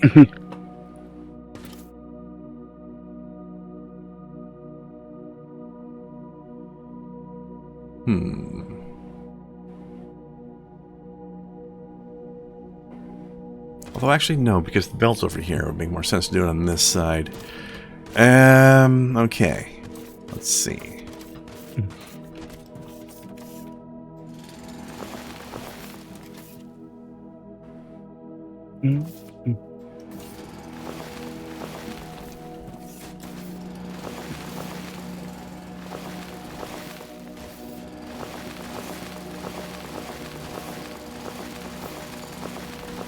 Alright, delete.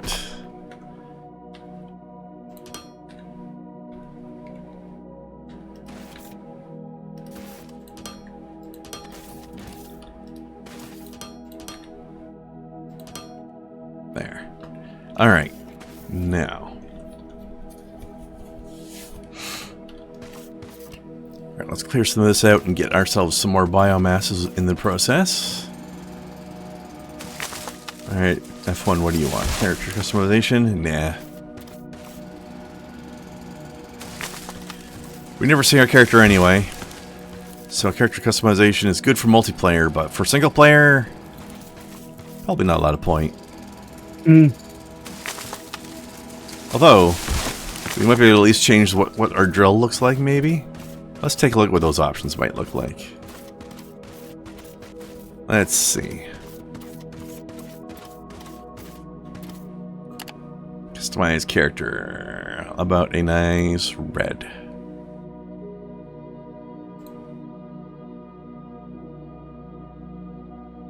Well, this has already changed because of this, didn't it? Oh wait, it didn't. It didn't save. Reading some. No, go ahead. Reading some article. Trans-species man who self-identifies as a deer, and it shows him in full body makeup, antlers, Facial plants, like deer man. South Carolina, accidentally shot by hunters. Yeah. A South Carolina man who self-identifies as a deer has been transported to the hospital via helicopter after being shot by 2 hunters. Somebody was this in the Onion or? I don't know. It's just some of my clips. I don't know, but it has underneath it. So it says, "Kudos for the hunters for accepting him for who he is." Yeah. I reposted it into Ty's. Reminds me of that. Said, I mean, You remember that cat person? Huh? Remember that person who got a lot of surgery to make herself look like a cat?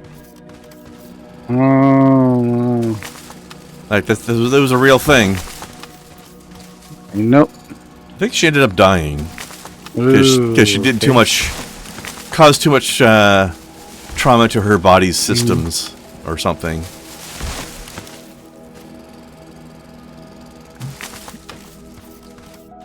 I remember that person a few years ago who, I don't know, had this whole big thing identified as a deer person. Trans deer thing, had a whole bunch of dumb shit. Acted like a complete ass, saying that now she could find anybody, and became like a Twitch mod or representative or some kind of thing. They're getting delusions of grandeur, thinking, oh, they could kick anybody off the field. I know who you mean. Yeah. They were part of the what would they call it? The Trust and Safety Committee. Yeah, and basically saying they could get away with just banning people outright from. Yeah, she went on a total power trip. And Twitch came back and said, "No, that's not what you're about." Yeah, first of all, you're here. You're an advisor. You don't have authority. Right. And if you did have authority, this is not what it would be for. Yeah. And yeah, that person really went crazy. They weren't identifying like, not like the story you were talking about where the person was getting surgery to become like a deer. Right. They were like I think they were either a furry or another kid. I don't know. They didn't wear anything. It's like carrying a little headband with little tiny horns. And they had a sketching fetish or something that their partner would do, and they'd. It's just like, okay, you don't see that on Twitch. It's like, okay, I'm pretty sure certain things there. Other things it probably violates a few TOS on Twitch. Well, for some of the behaviors, perhaps, yeah. Yeah, so that's what they're doing on there. It's like, okay. All right, let's see. This is 40 in, 80 out. Well, I'll still build 4 of them, even though they won't be able to output it fully until I get better belts, but that's okay.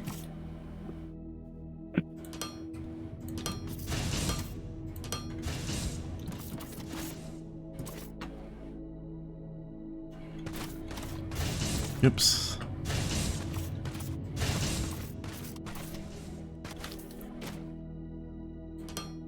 Yeah, that person certainly had some issues in the persecution complex direction.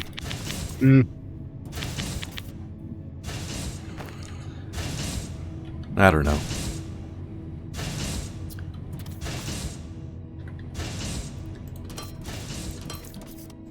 Thankfully, there were some people on that council who were also much more level-headed and trustworthy people, like the crazy street preacher from Cyberpunk. Remember that character, Gary the Prophet, that I've talked about before? The streamer who voiced that character for the game is actually was also one of the people on that council. Yeah.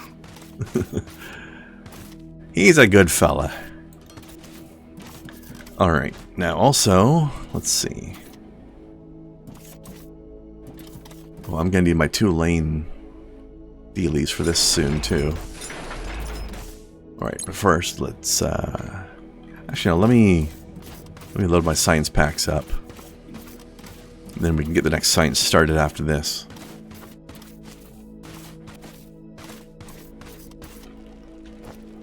Let's see.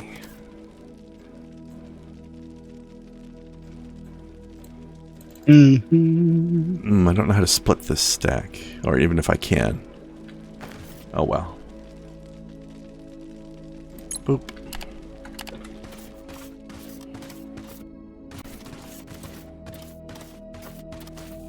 There's not much call for splitting stacks in this game, but I don't know if you actually can. But what's up though? What's giving you the giggles? Oh, a meme there that said Generation X, the only generation that became 30 at the age of 10 and is still 30 at the age of 50.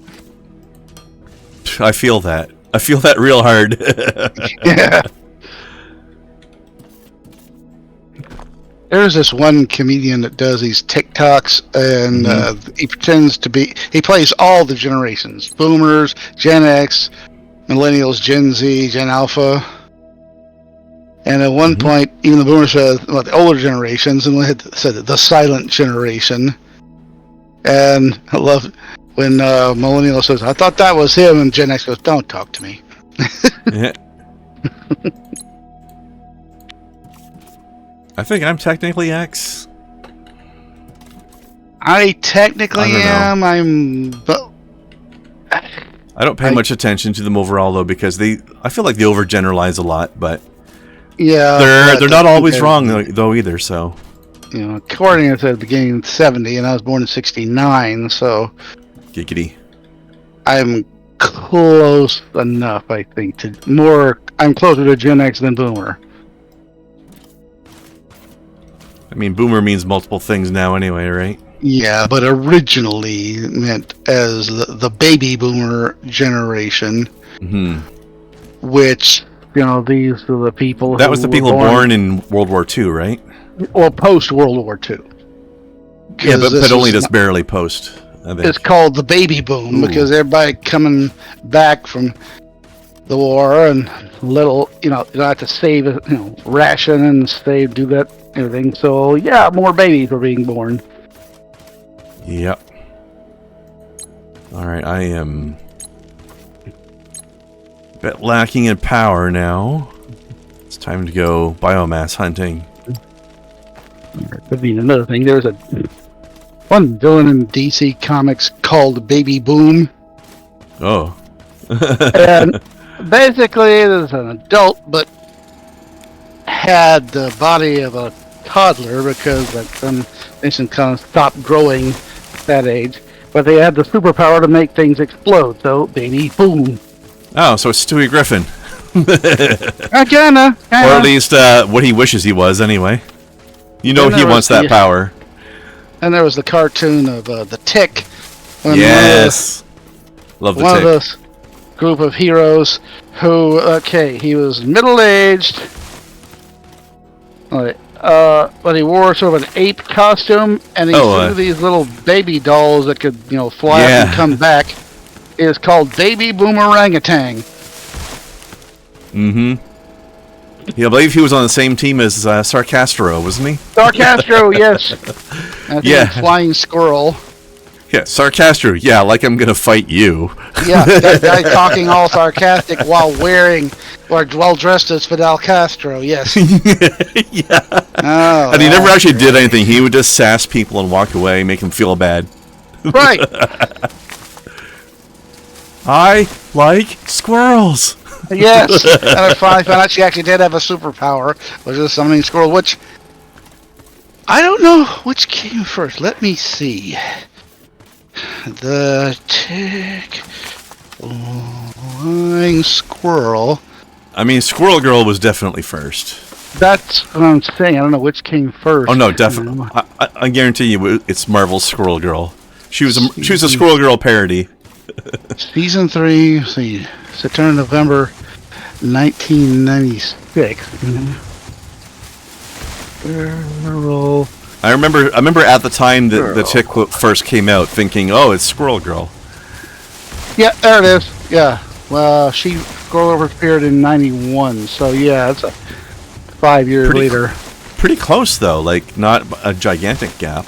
Yeah, but still. I remember that she had first appeared in like Marvel Superheroes special. Although, if I remember correctly, I believe Squirrel Girl in Marvel has actual like super strength or something, or super dexterity. Yeah, right. Strength, dexterity, agility. She also. Whereas the character in the Tick didn't have any actual superpowers other than being able to call squirrels. Right. This one can communicate with squirrels. She said. Though, if I remember correctly, she's the one that saved the day in that episode. Right. A furry prehensile tail. Fingers have sharp claws, are sent with climbing. That's cool. Yep. Height and reflexes. Loader second lane is needed next. Alright, let's get this biomass loaded up and then look for our ignum deposits. Oh, speaking of which, I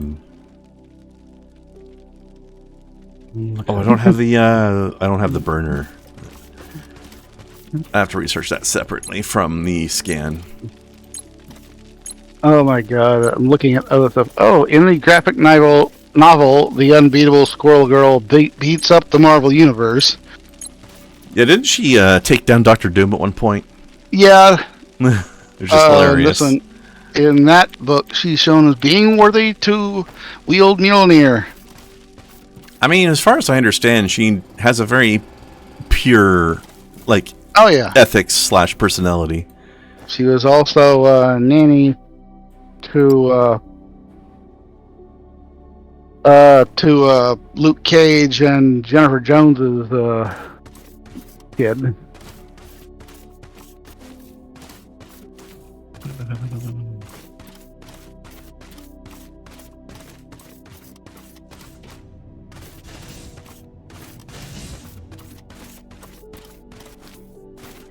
Danielle, yeah. Where the hell? Ooh, I don't know why I didn't figure that out. Shit. What's wrong? Luke Cage and Jennifer Jones's kid. Her name is Danielle Cage. Oh, you didn't realize it was that Luke Cage's kid, though? At first? Well, no, I knew. I didn't know where her name came from. She's named after Danny Rand, Iron Fist, Luke's best friend. Oh, I mean, first names that aren't necessarily always based on anything, right? Although in her case, I guess it was. But that kind of... I mean, come on. Luke Cage and Iron Fist been a team for forever, so yeah, it makes sense. His buddy's name to his kid. Yeah, I remember. There's also in an alternate future timeline, she inherits both of her parents', strength and vulnerability and everything, and she becomes that future's Captain America. Oh, okay. Yeah. Seems like having the shield is a bit redundant if you're invulnerable already, but... Yeah, but I mean, it's mainly the symbol and everything. Yeah. Huh. I mean, she's one of two alternate future people wearing the Captain America outfit, or women. The other one was from the Marvel Comics 2 timeline. Was character American Dream. This is very sneaky. Check this out. I found my first ignium deposit, and it's just like maybe 1 or 2 blocks below the surface, so you would never know it was here just walking around, but it's like just like right there. Wow. That's kind of funny.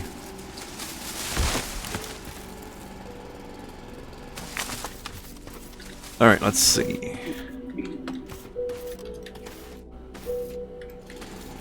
Since it goes kind of deep, I want to start my miners a little bit down.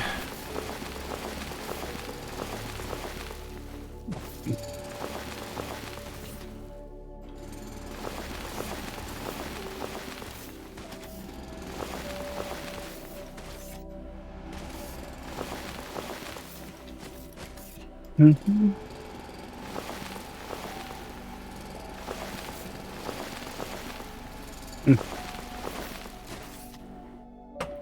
Alright, and the ramps are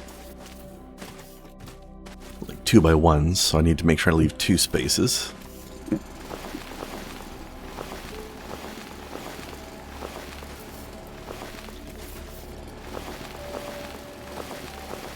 So I'll put the burners on the surface.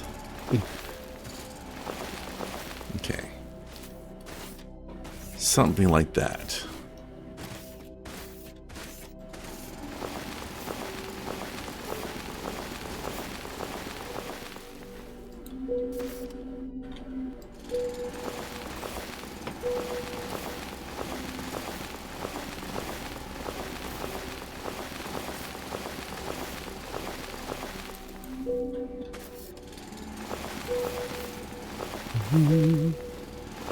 Sounds like sonar, eh? We're on a submarine. Boom. There was a thing, a great YouTube video, and the cat, he's standing there in the water, probably just up to his nose. Right? He's just standing there, but he's still like gonna meow under the little bloop, meow under the water, and people. It's like, what's wrong? Something's obviously wrong with him. You know, I think was just, it's like, oh, come on, he's playing submarine. That's a sonar. You never do that. I tell you how underwater, bloom, bloom, bloom. I would love to see that. That sounds adorable. Mm. If you find that again somewhere, toss it over.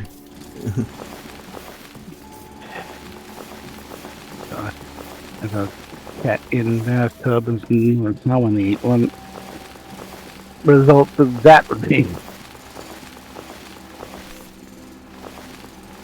Hey Jack, how's it going? How's the game? Pretty good. I've played through this one before, but it's definitely pretty fun. And the people on YouTube later on, when I upload the VODs, seem to like Odd Sparks at least. So let's see what people think about this one.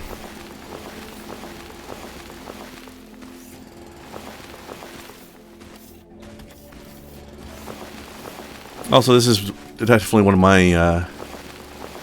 my favorite factory games. There's been some pretty good ones over the recent years, so that's nice to have.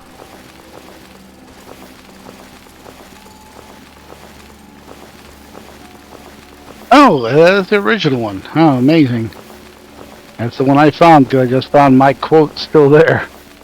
Nice. You know, it's like, why did he do that? Why couldn't cat? Nothing wrong. But he's playing submarines. It's sonar. Don't you people know anything? I like it.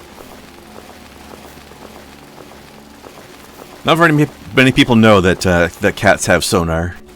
Hmm.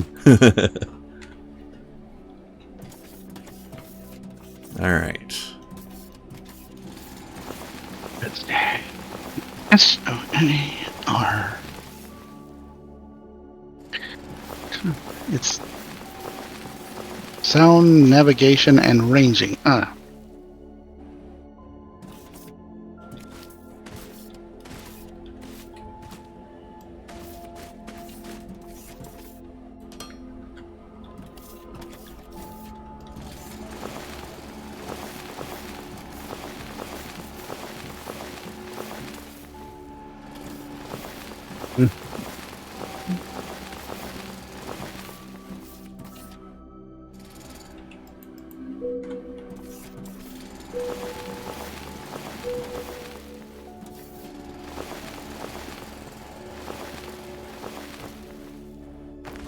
Hold on, I need to deposit more science packs.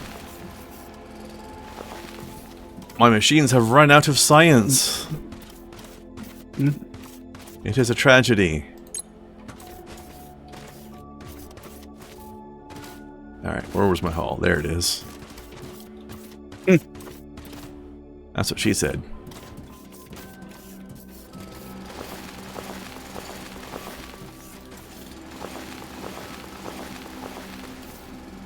Don't lose track of where your hole is, ladies.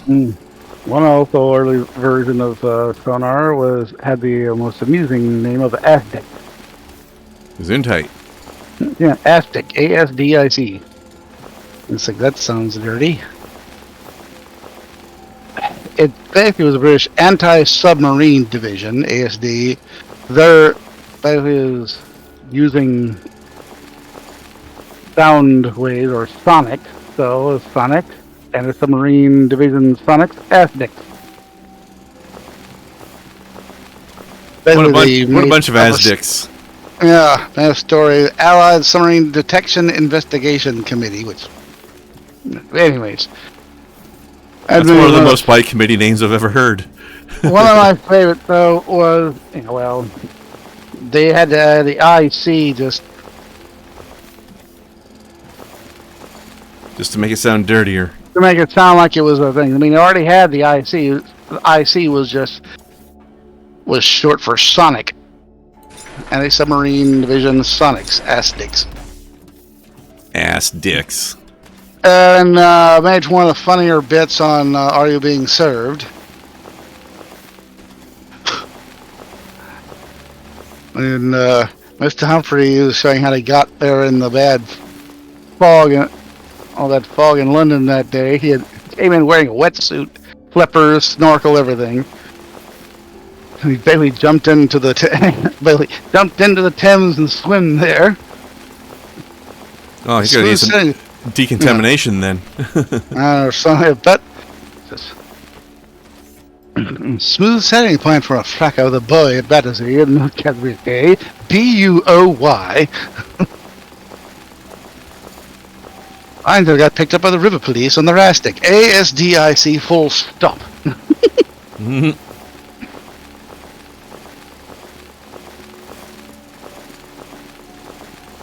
There's always a thing for half-dirty, homo-suggestive jokes with Mr. Humphreys all the time. Did you ever watch that show? I have not. Are You Being Served is a long-running British comedy set in a department store. Are You Being Served is like... I've seen little clips here and there, but I've never sat down for an episode. Yeah. Are You Being Served, basically a British equivalent of May I Help You? You know? Yes. Indeed. Are You Being Served? And there's always a joke, Mrs. Slocum talking about her cat, whom she referred to as my pussy. Yep. There's always some kind of... So I'm not home spot on. My pussy gets aggressive. Oh dear. Yeah.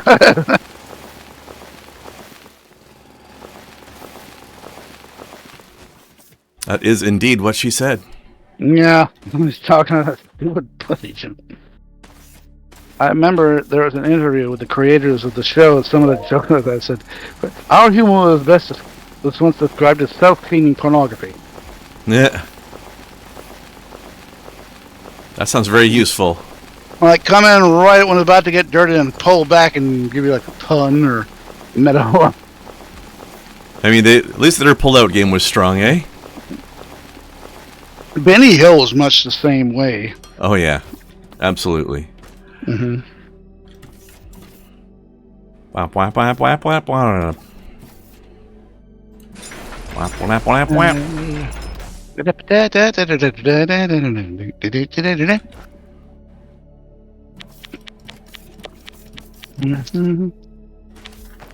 All right, we got 2-lane loaders now. Burner generator time. I'll come back to this in a second. I need more resources. Let's see. Get rid of this dirt and stone. Oh, that's the other thing. Okay. Boop. Okay, let's see. What do I need? Pretty much everything. I'll just take all of this and a bunch of that. Okay. I think I need 20. Yes. Okay, 20 science packs. And while they're cooking, I can go back and start building this again. Gotta find my hole again. There we go. Okay. Output mode. Of course, we're going to also need to hook this up to the power grid.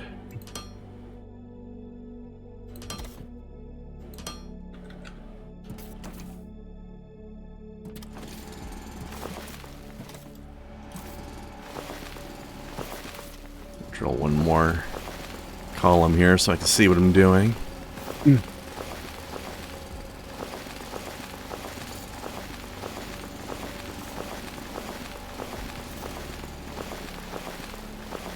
Okay.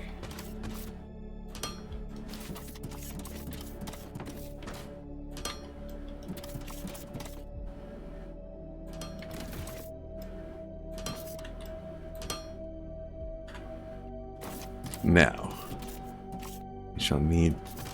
Alright, here's where we're going to need coordinates. Alright,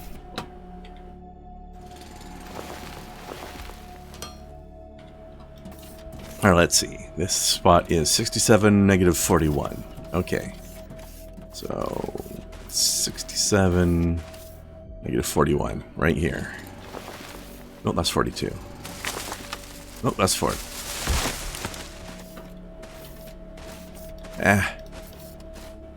Okay, there.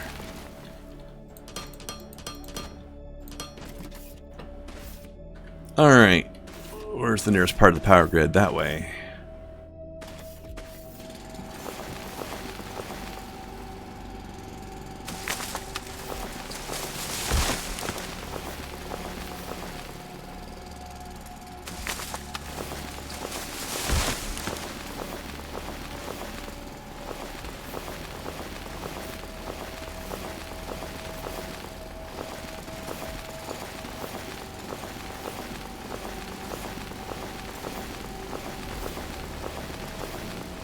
Alright. Oops. I don't know what I pressed there by accident. Okay, connect that up and... boom. Powered.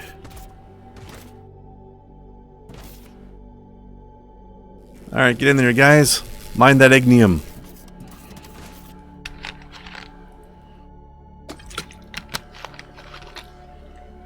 Alright. Also, we've got our second lane loaders now. So I can start extracting these other resources.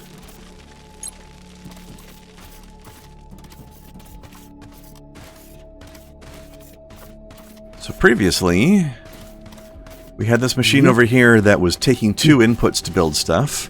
So we had no way of extracting from it, at least not while they were in a row like this. But now we do. Now we have this guy that works on a 2-lane basis, so it can extract our resources to a second conveyor belt. I'll do it in this direction.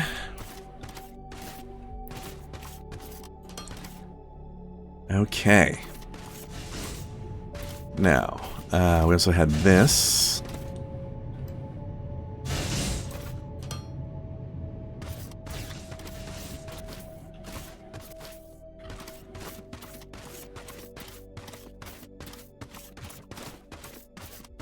Actually, you know what? Let's start with a ramp.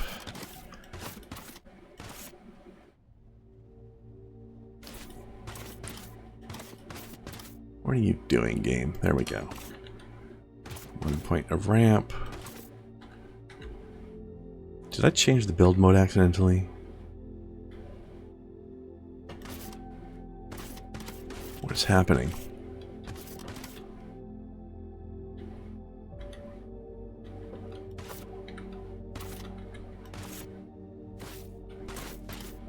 Alright, well, let's get up here.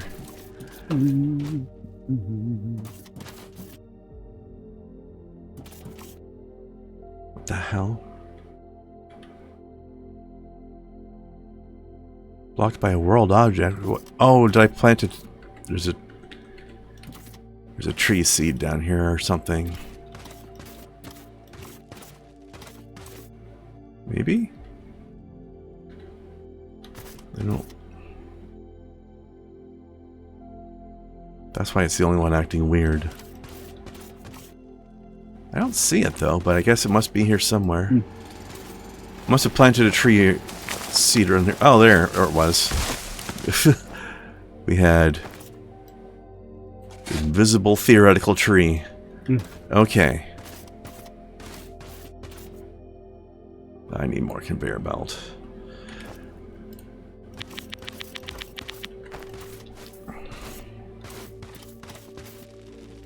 I'm having to craft too many things by hand right now. But we're getting automation going, so that won't have to be a thing forever.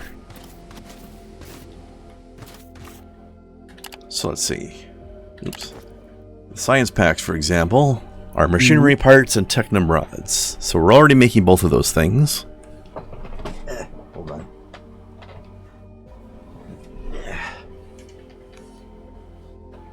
Since my chair is just directly on carpet, sometimes it's hard to push it back and I need something to push against. But my table is not very heavy, so if I push against the table I might knock it over. So I need to use this footstool instead. Alright. So conveyor belts are xenophire plates and machinery parts, so I can already make those too. I should start automating that soon as well.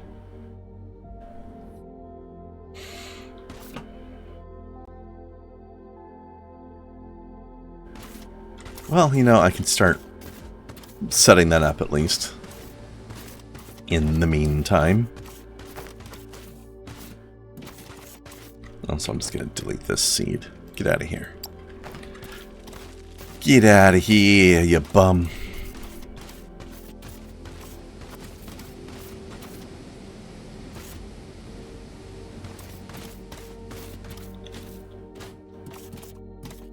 Alright, so let's see. Put down one of these for now. 40 and 20, huh?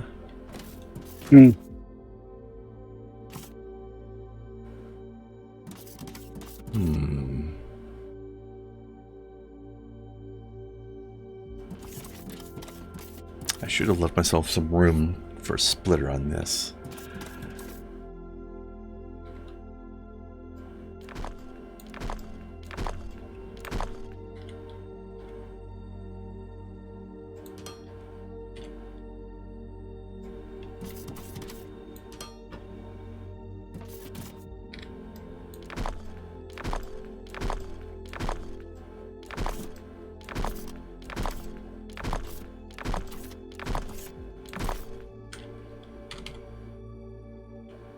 Oops.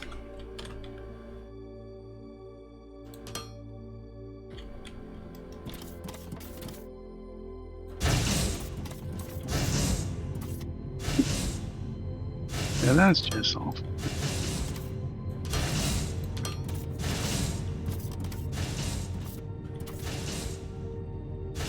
I'm out. Alright. I shall have to wait until I have some more. What?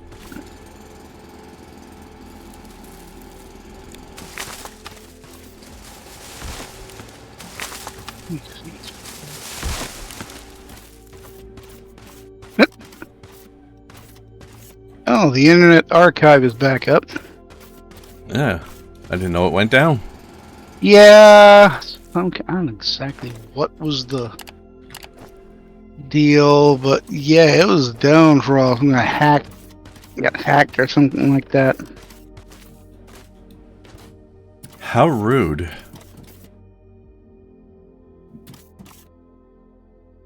It's fine.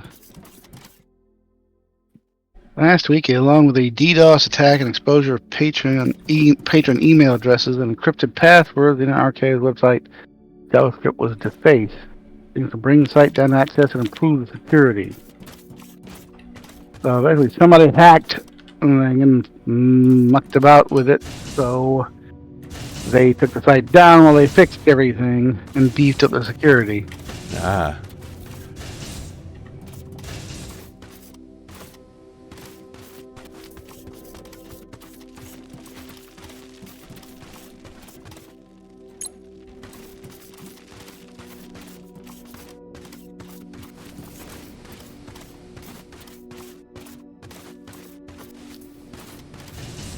Yeah.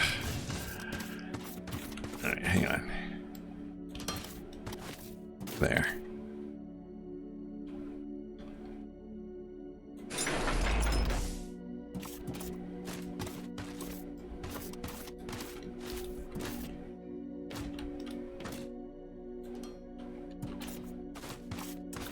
Keep falling off. All right, there. Conveyor belts.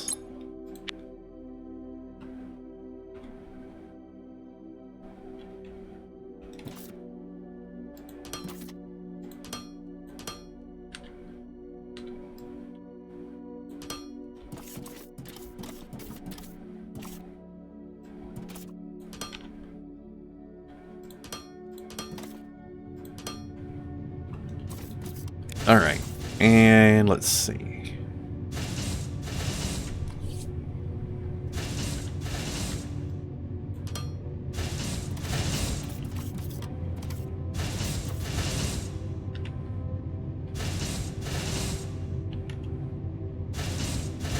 Well, I guess I might as well put the output over here.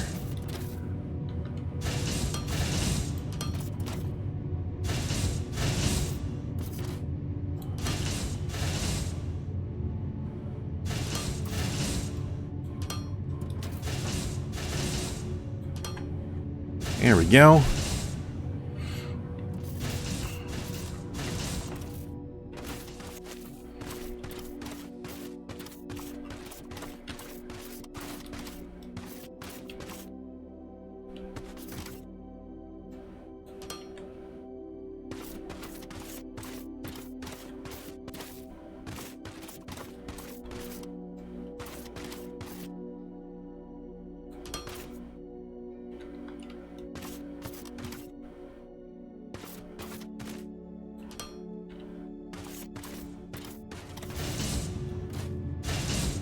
Yeah, this train's a little awkward here.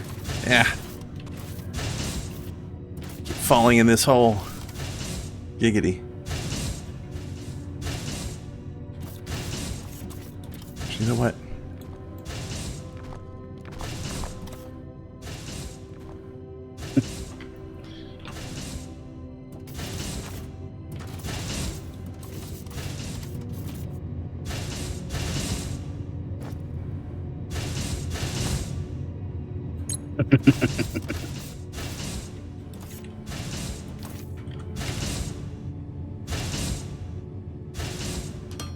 There.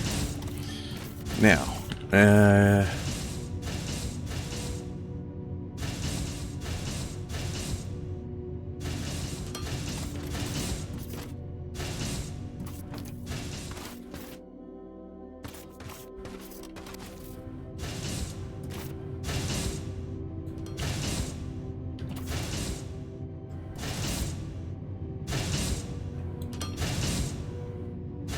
there we go. Automated conveyor belt creation.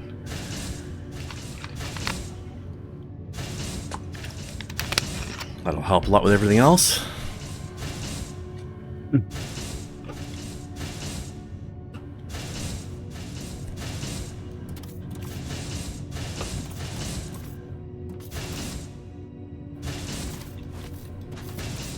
And let's see.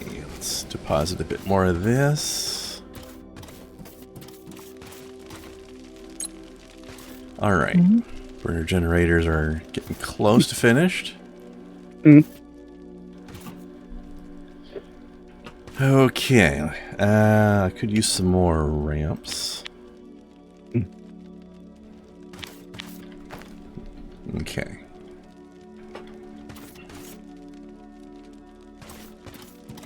Now let's start preparing this area. Where's my... Where did I leave my hole again? There it is. Hey! Heyo.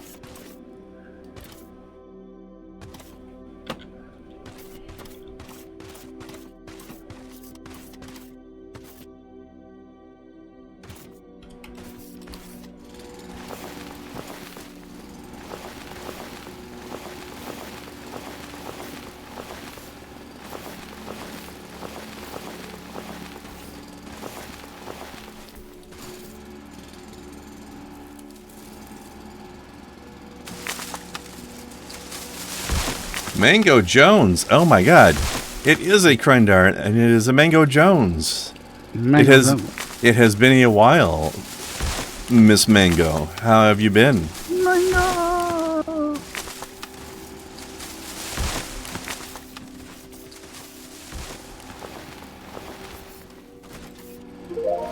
No more filling that biomass burner by hand for you.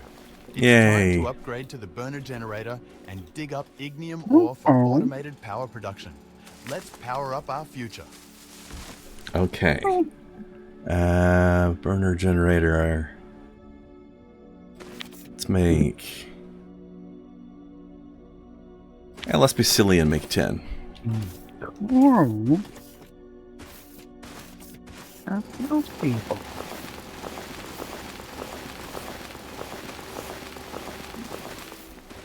I get Carl. I got 4 choices. Either that mean Carl that kills people, Classic. or The Walking Dead Carl, Coral. or That great military meme for the one, you know, military screw up. God damn it, Carl. or of course my favorite Adult Swim characters from Aqua Teen Hunger Force. Wow, what a waste. The poor children. Why all the Carling suddenly? I don't know. Your little robot thing was named Carl. Oh, yeah. He is, isn't he? You're right. I'm so used to that guy by now that I don't even pay attention to what his name is anymore. Oh, I live in America, which would be a good place before they let people like you do whichever you want. Alright, burner generator. Let's get started on these. These guys are big boys. Gonna need another row to make sure they stay powered.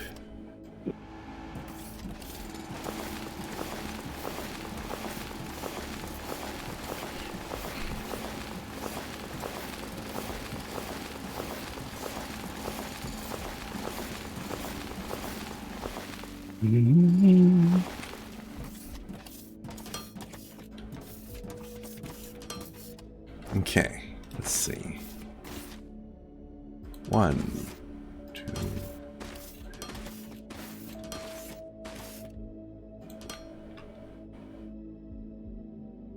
I've got a lot more space than that. Oh, got like 30 minutes before I gotta turn in. Let me go say hi to the folks on Kai's server. I bid you good night, sir. Indeed. Have a good one. Take her easy. Rest well.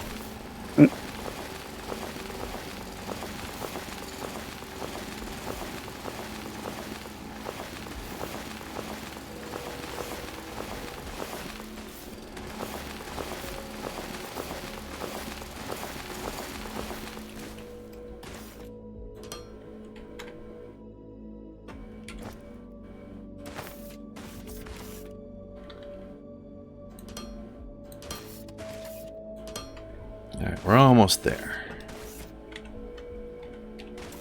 Let me see, what are they? 1, 2, 3, 4. Okay, 1, 3, 4. 1, 2, 3, 4. That should do it.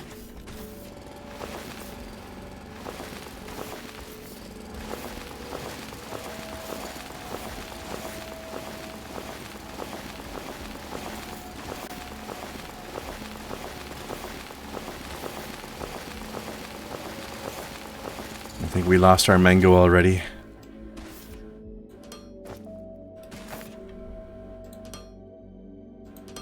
It was a quick but pleasant visit.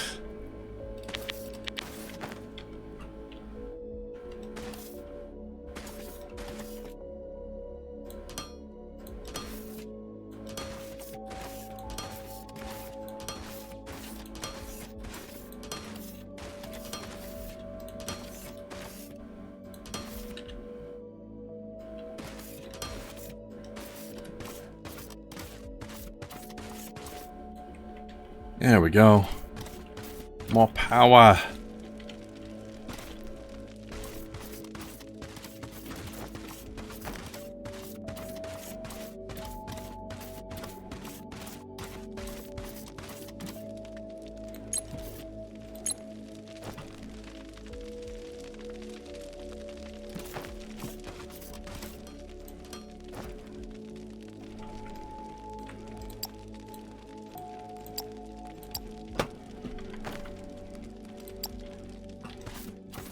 Alright, resources.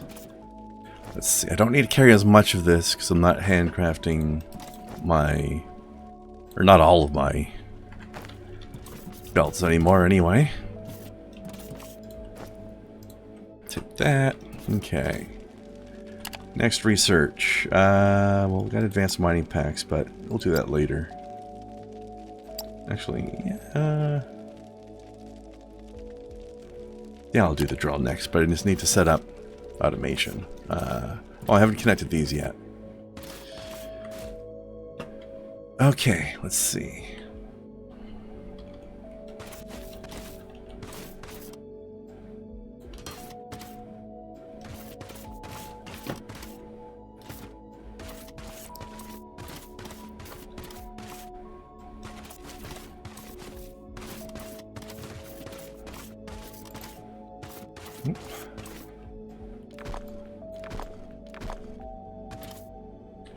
That's not completely ideal.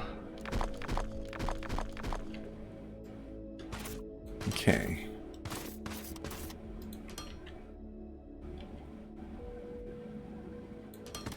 Now.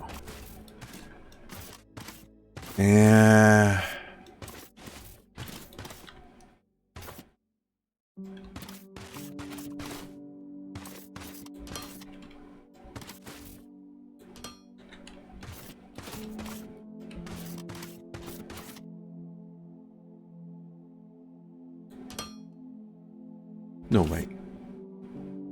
That's not right. Hang on.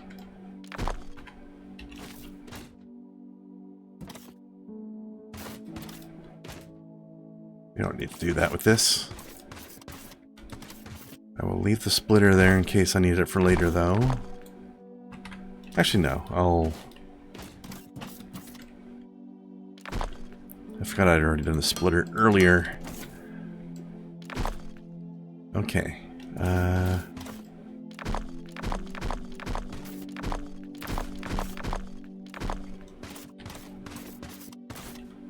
Okay, we will take these, though.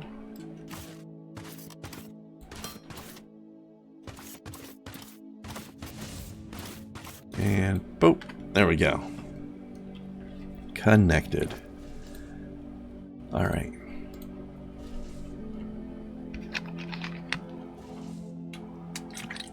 So now we just got to automate science and then foundations, or building blocks is what I call them here. Let's see. So science, what was it? Machinery parts and technomods, right. So that's our first combination thing. So I guess we'll build them somewhere in between.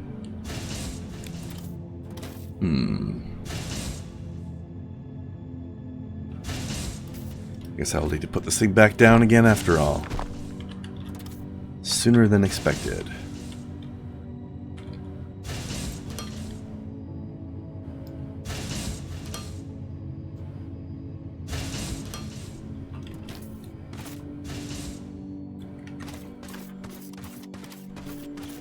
Well, you know what? Let's make more loaders.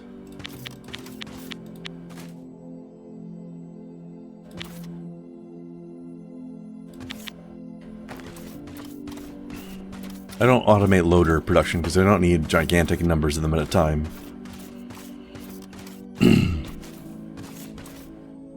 Alright, so the other thing we needed was the plates, right?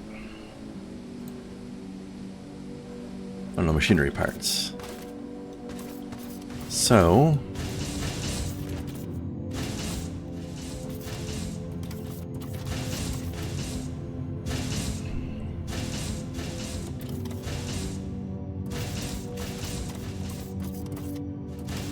rather than cram another splitter in there,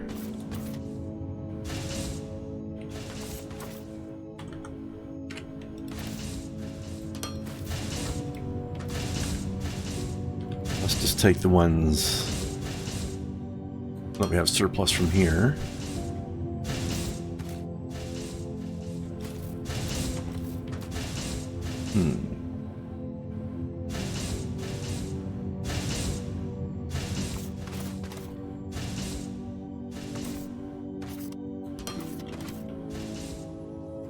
Elevate them up a little bit just so they're not getting in the way everywhere.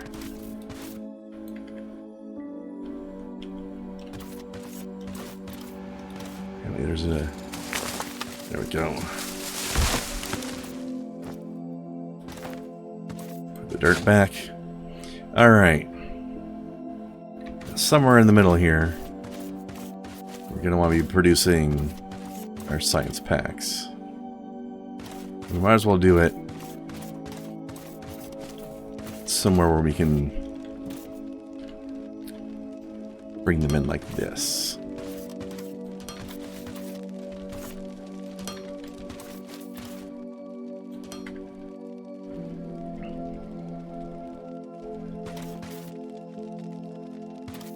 I was gonna make a few more of these too. Let's see. Make 3 more for now, because I'm not sure how many we'll be able to fit. Oh, I suppose we can count it out. Let's see, there's 3, huh? So... 1, 2, 3, 4, 5. Okay, that's as many as I wanted.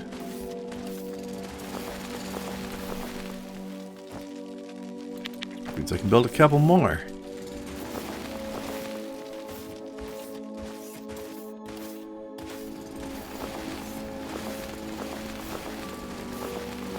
Math is the way of the future. And you thought you'd never use math, huh?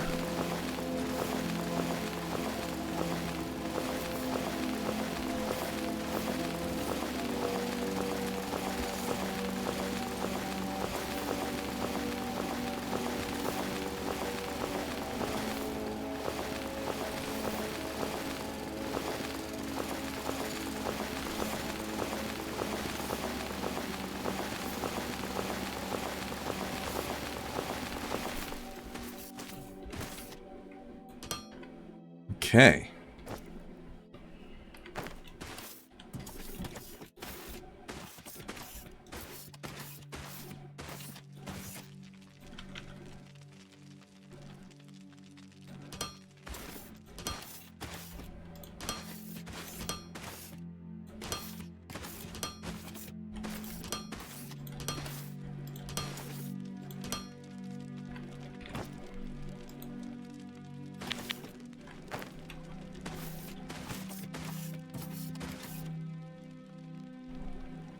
Alright, so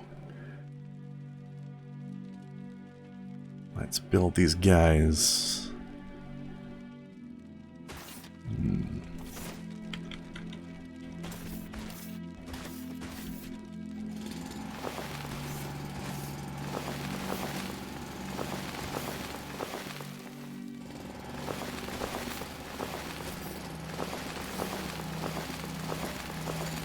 Not sure why he dug out that side. Hold on.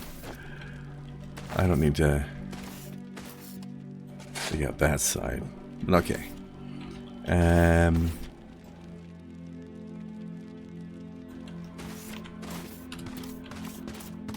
Put that over here.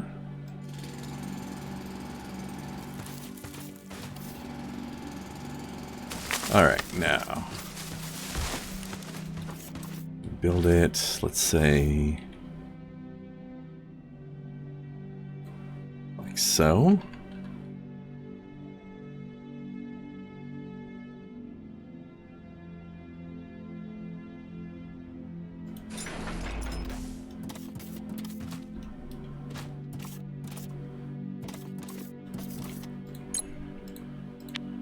Alright, what speed do we have on these? Not much.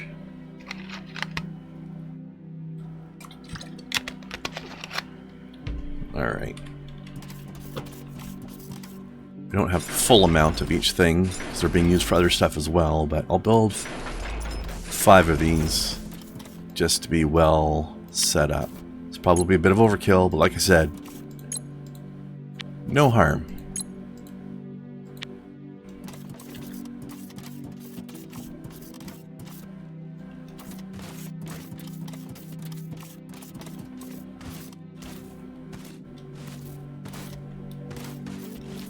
You know what? Let's our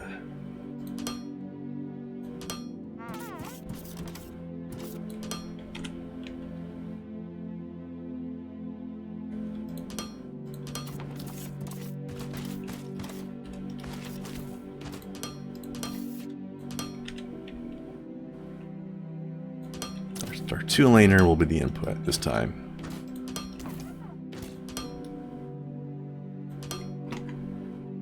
Okay.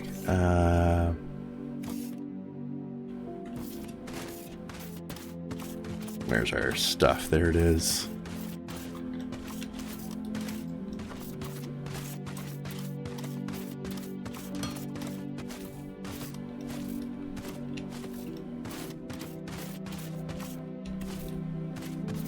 Arg.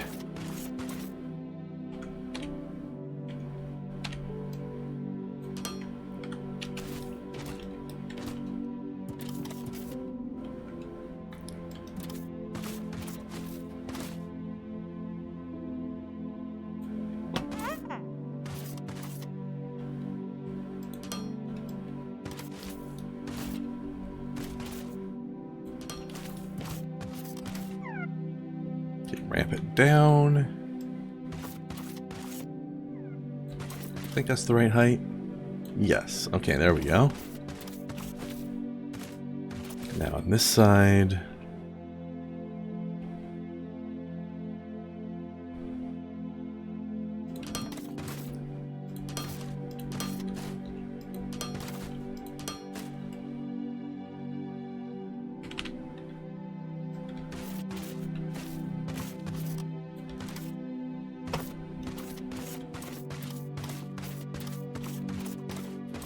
No only kill, overkill only open fire, and I need to reload. Well, in a shooter, yes. In a game like this, there's more assemblers than I'm supplying materials for.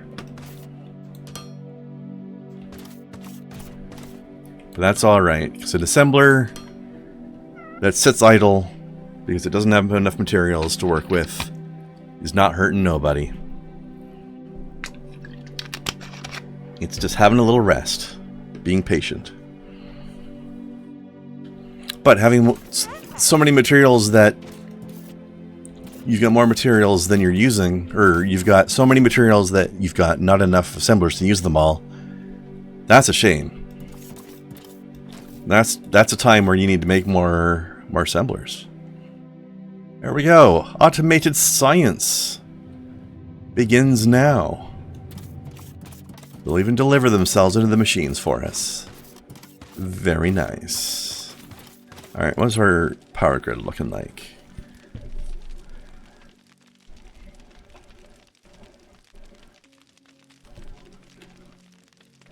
Alright, so it doesn't tell me the maximum amount that I can...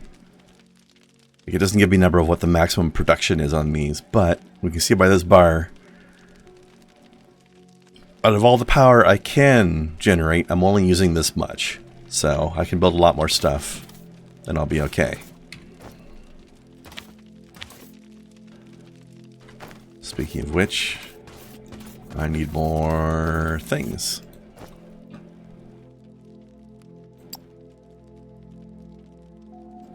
You know what? I'll just take all of that. Screw it.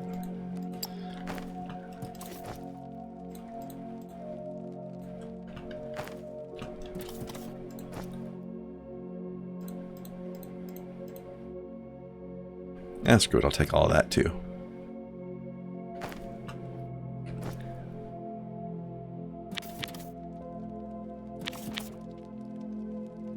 Okay, and we'll deposit this biomass, although we're not really using the biomass anymore. But we can have it in there as a backup.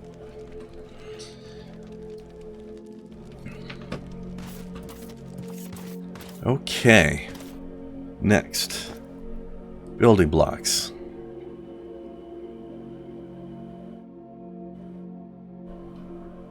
Xenophyte plates and tectum rods. Well, that's pretty basic, alright. Alright, let's build this over here as well, because that's... We've already got one of those resources over here. Oops. Oh, I'm gonna need more assemblers. Okay.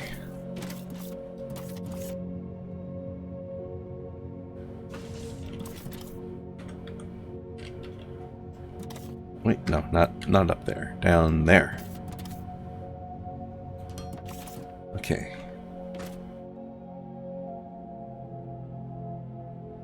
Might as well handcraft a few for now, though. Alright.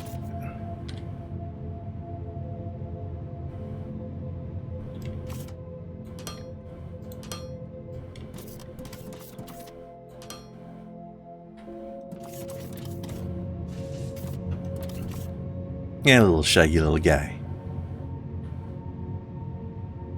What a cutie. Alright. We need... It was plates, right? Wait, no, it's not science packs, it's this. Yeah, xenoferrite plates. Okay.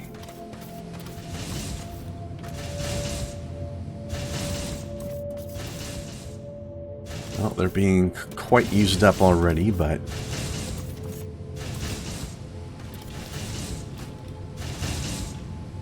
Once storages fill up, they won't be consuming these quite so aggressively anymore.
Yeah.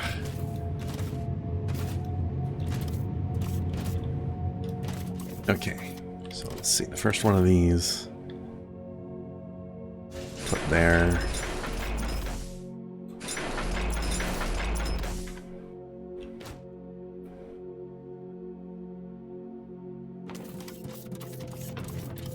Actually, wait. 72. Ooh, 120 out. Okay.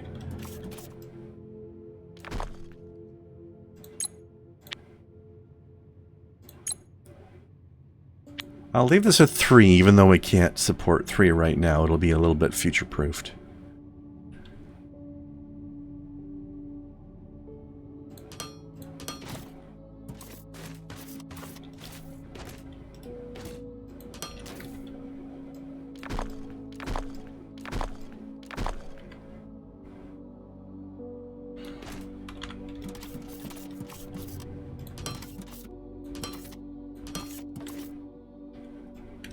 Because we're going to need these for more than just building later. We're going to need these for science packs as well.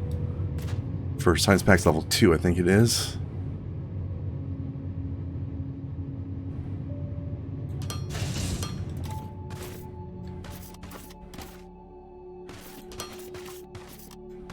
which I haven't unlocked yet, but I will be soon.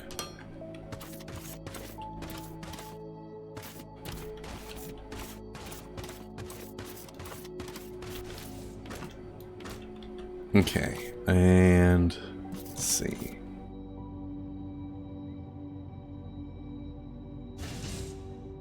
Which side should I deposit these on? I think I'll deposit them on these this side over here. So, loader 2, output.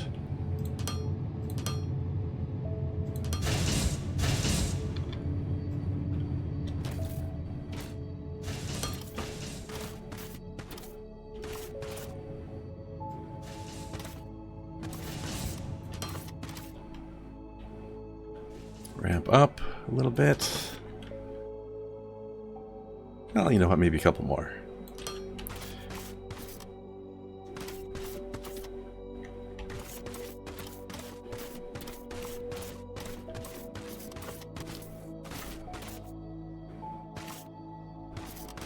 Because we had a partial line over here somewhere that we can connect it to.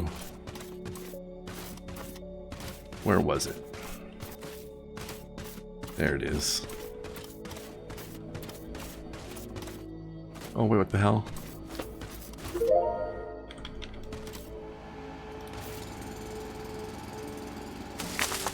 I didn't even notice that that happened earlier. Alright. Here we go. Oh, there's another one here. I should stop planting these seeds. I don't really need them.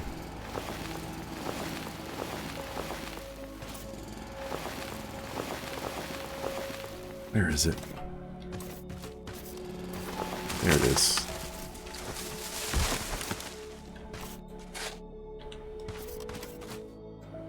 There's plenty of trees everywhere, after all. I don't need to redo them.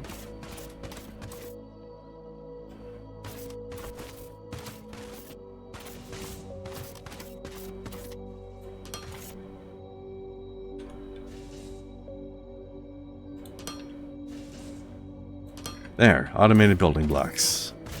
Perfect. And my research finished. Okay. Let's start on Science Pack 2s.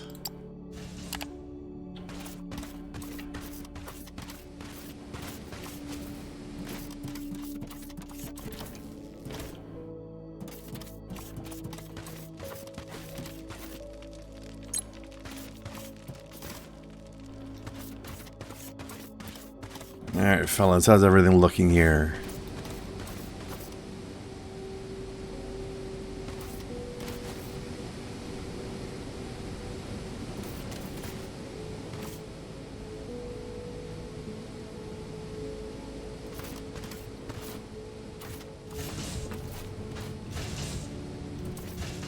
What's your output? 20. So yeah, I'm outputting theoretically more than I could input. Alright. And do these guys split at 160? Yeah, okay.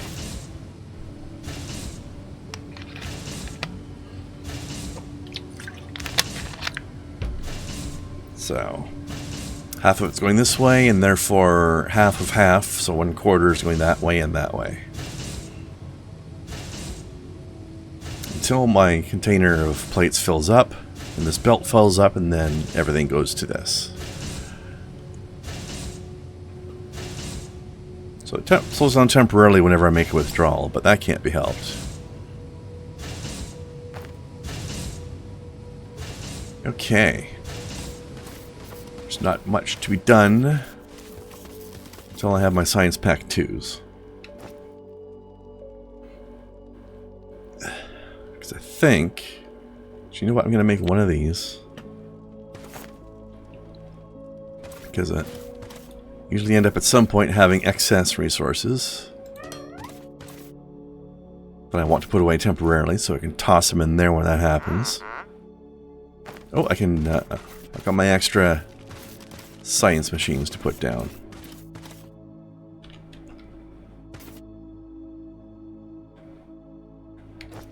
I'm not sure if that was those or not.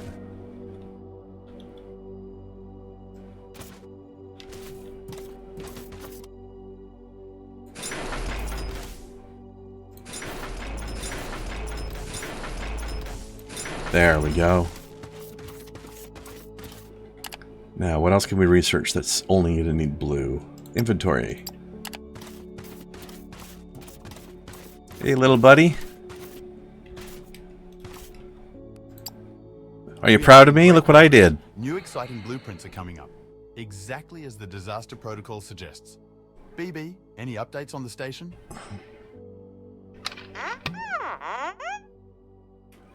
No, not yet.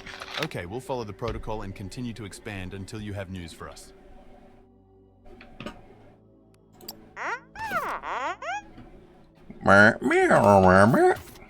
What a little cutie. Okay. Still have plenty of resources here. I think the way the belts work when you merge them together like this. Like, I don't need to use the actual belt bouncer to do merges per se. I can do it like this. But it's stuck because this is going by. So it looks like this belt gets priority. And this belt won't start coming in until the first one's empty. So this will keep going until these guys run out of stuff that they can reach. That gets out of their operational range. And then these guys will take over. So that's well set up. Alright. Well, looks like we're in a pretty good place there so far. Let's see. That's filling back up. That's full. That's filling up. I'm surprised none of the building blocks have arrived yet. Is there something wrong over there?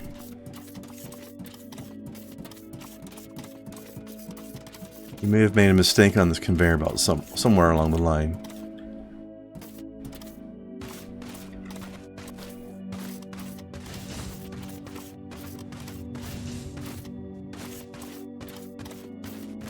I wanted to stay on the conveyor belt so I could look at it the whole way along, but I couldn't. The other belt got in the way. Oh, there's the problem. Misconfigured my corner. Alright, there we go. It's always something small and silly like that, you know? Inventory size. Girthier. Okay, crafting speed will be good. Okay, these will all require reds. Better conveyor belts are coming up. That's pretty sweet. But we don't have the red science packs being made just yet. Let's research a ladder.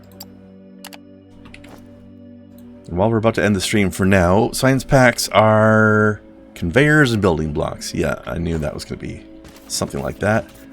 So, Science 2 is basically logistics. But let's leave it here for now.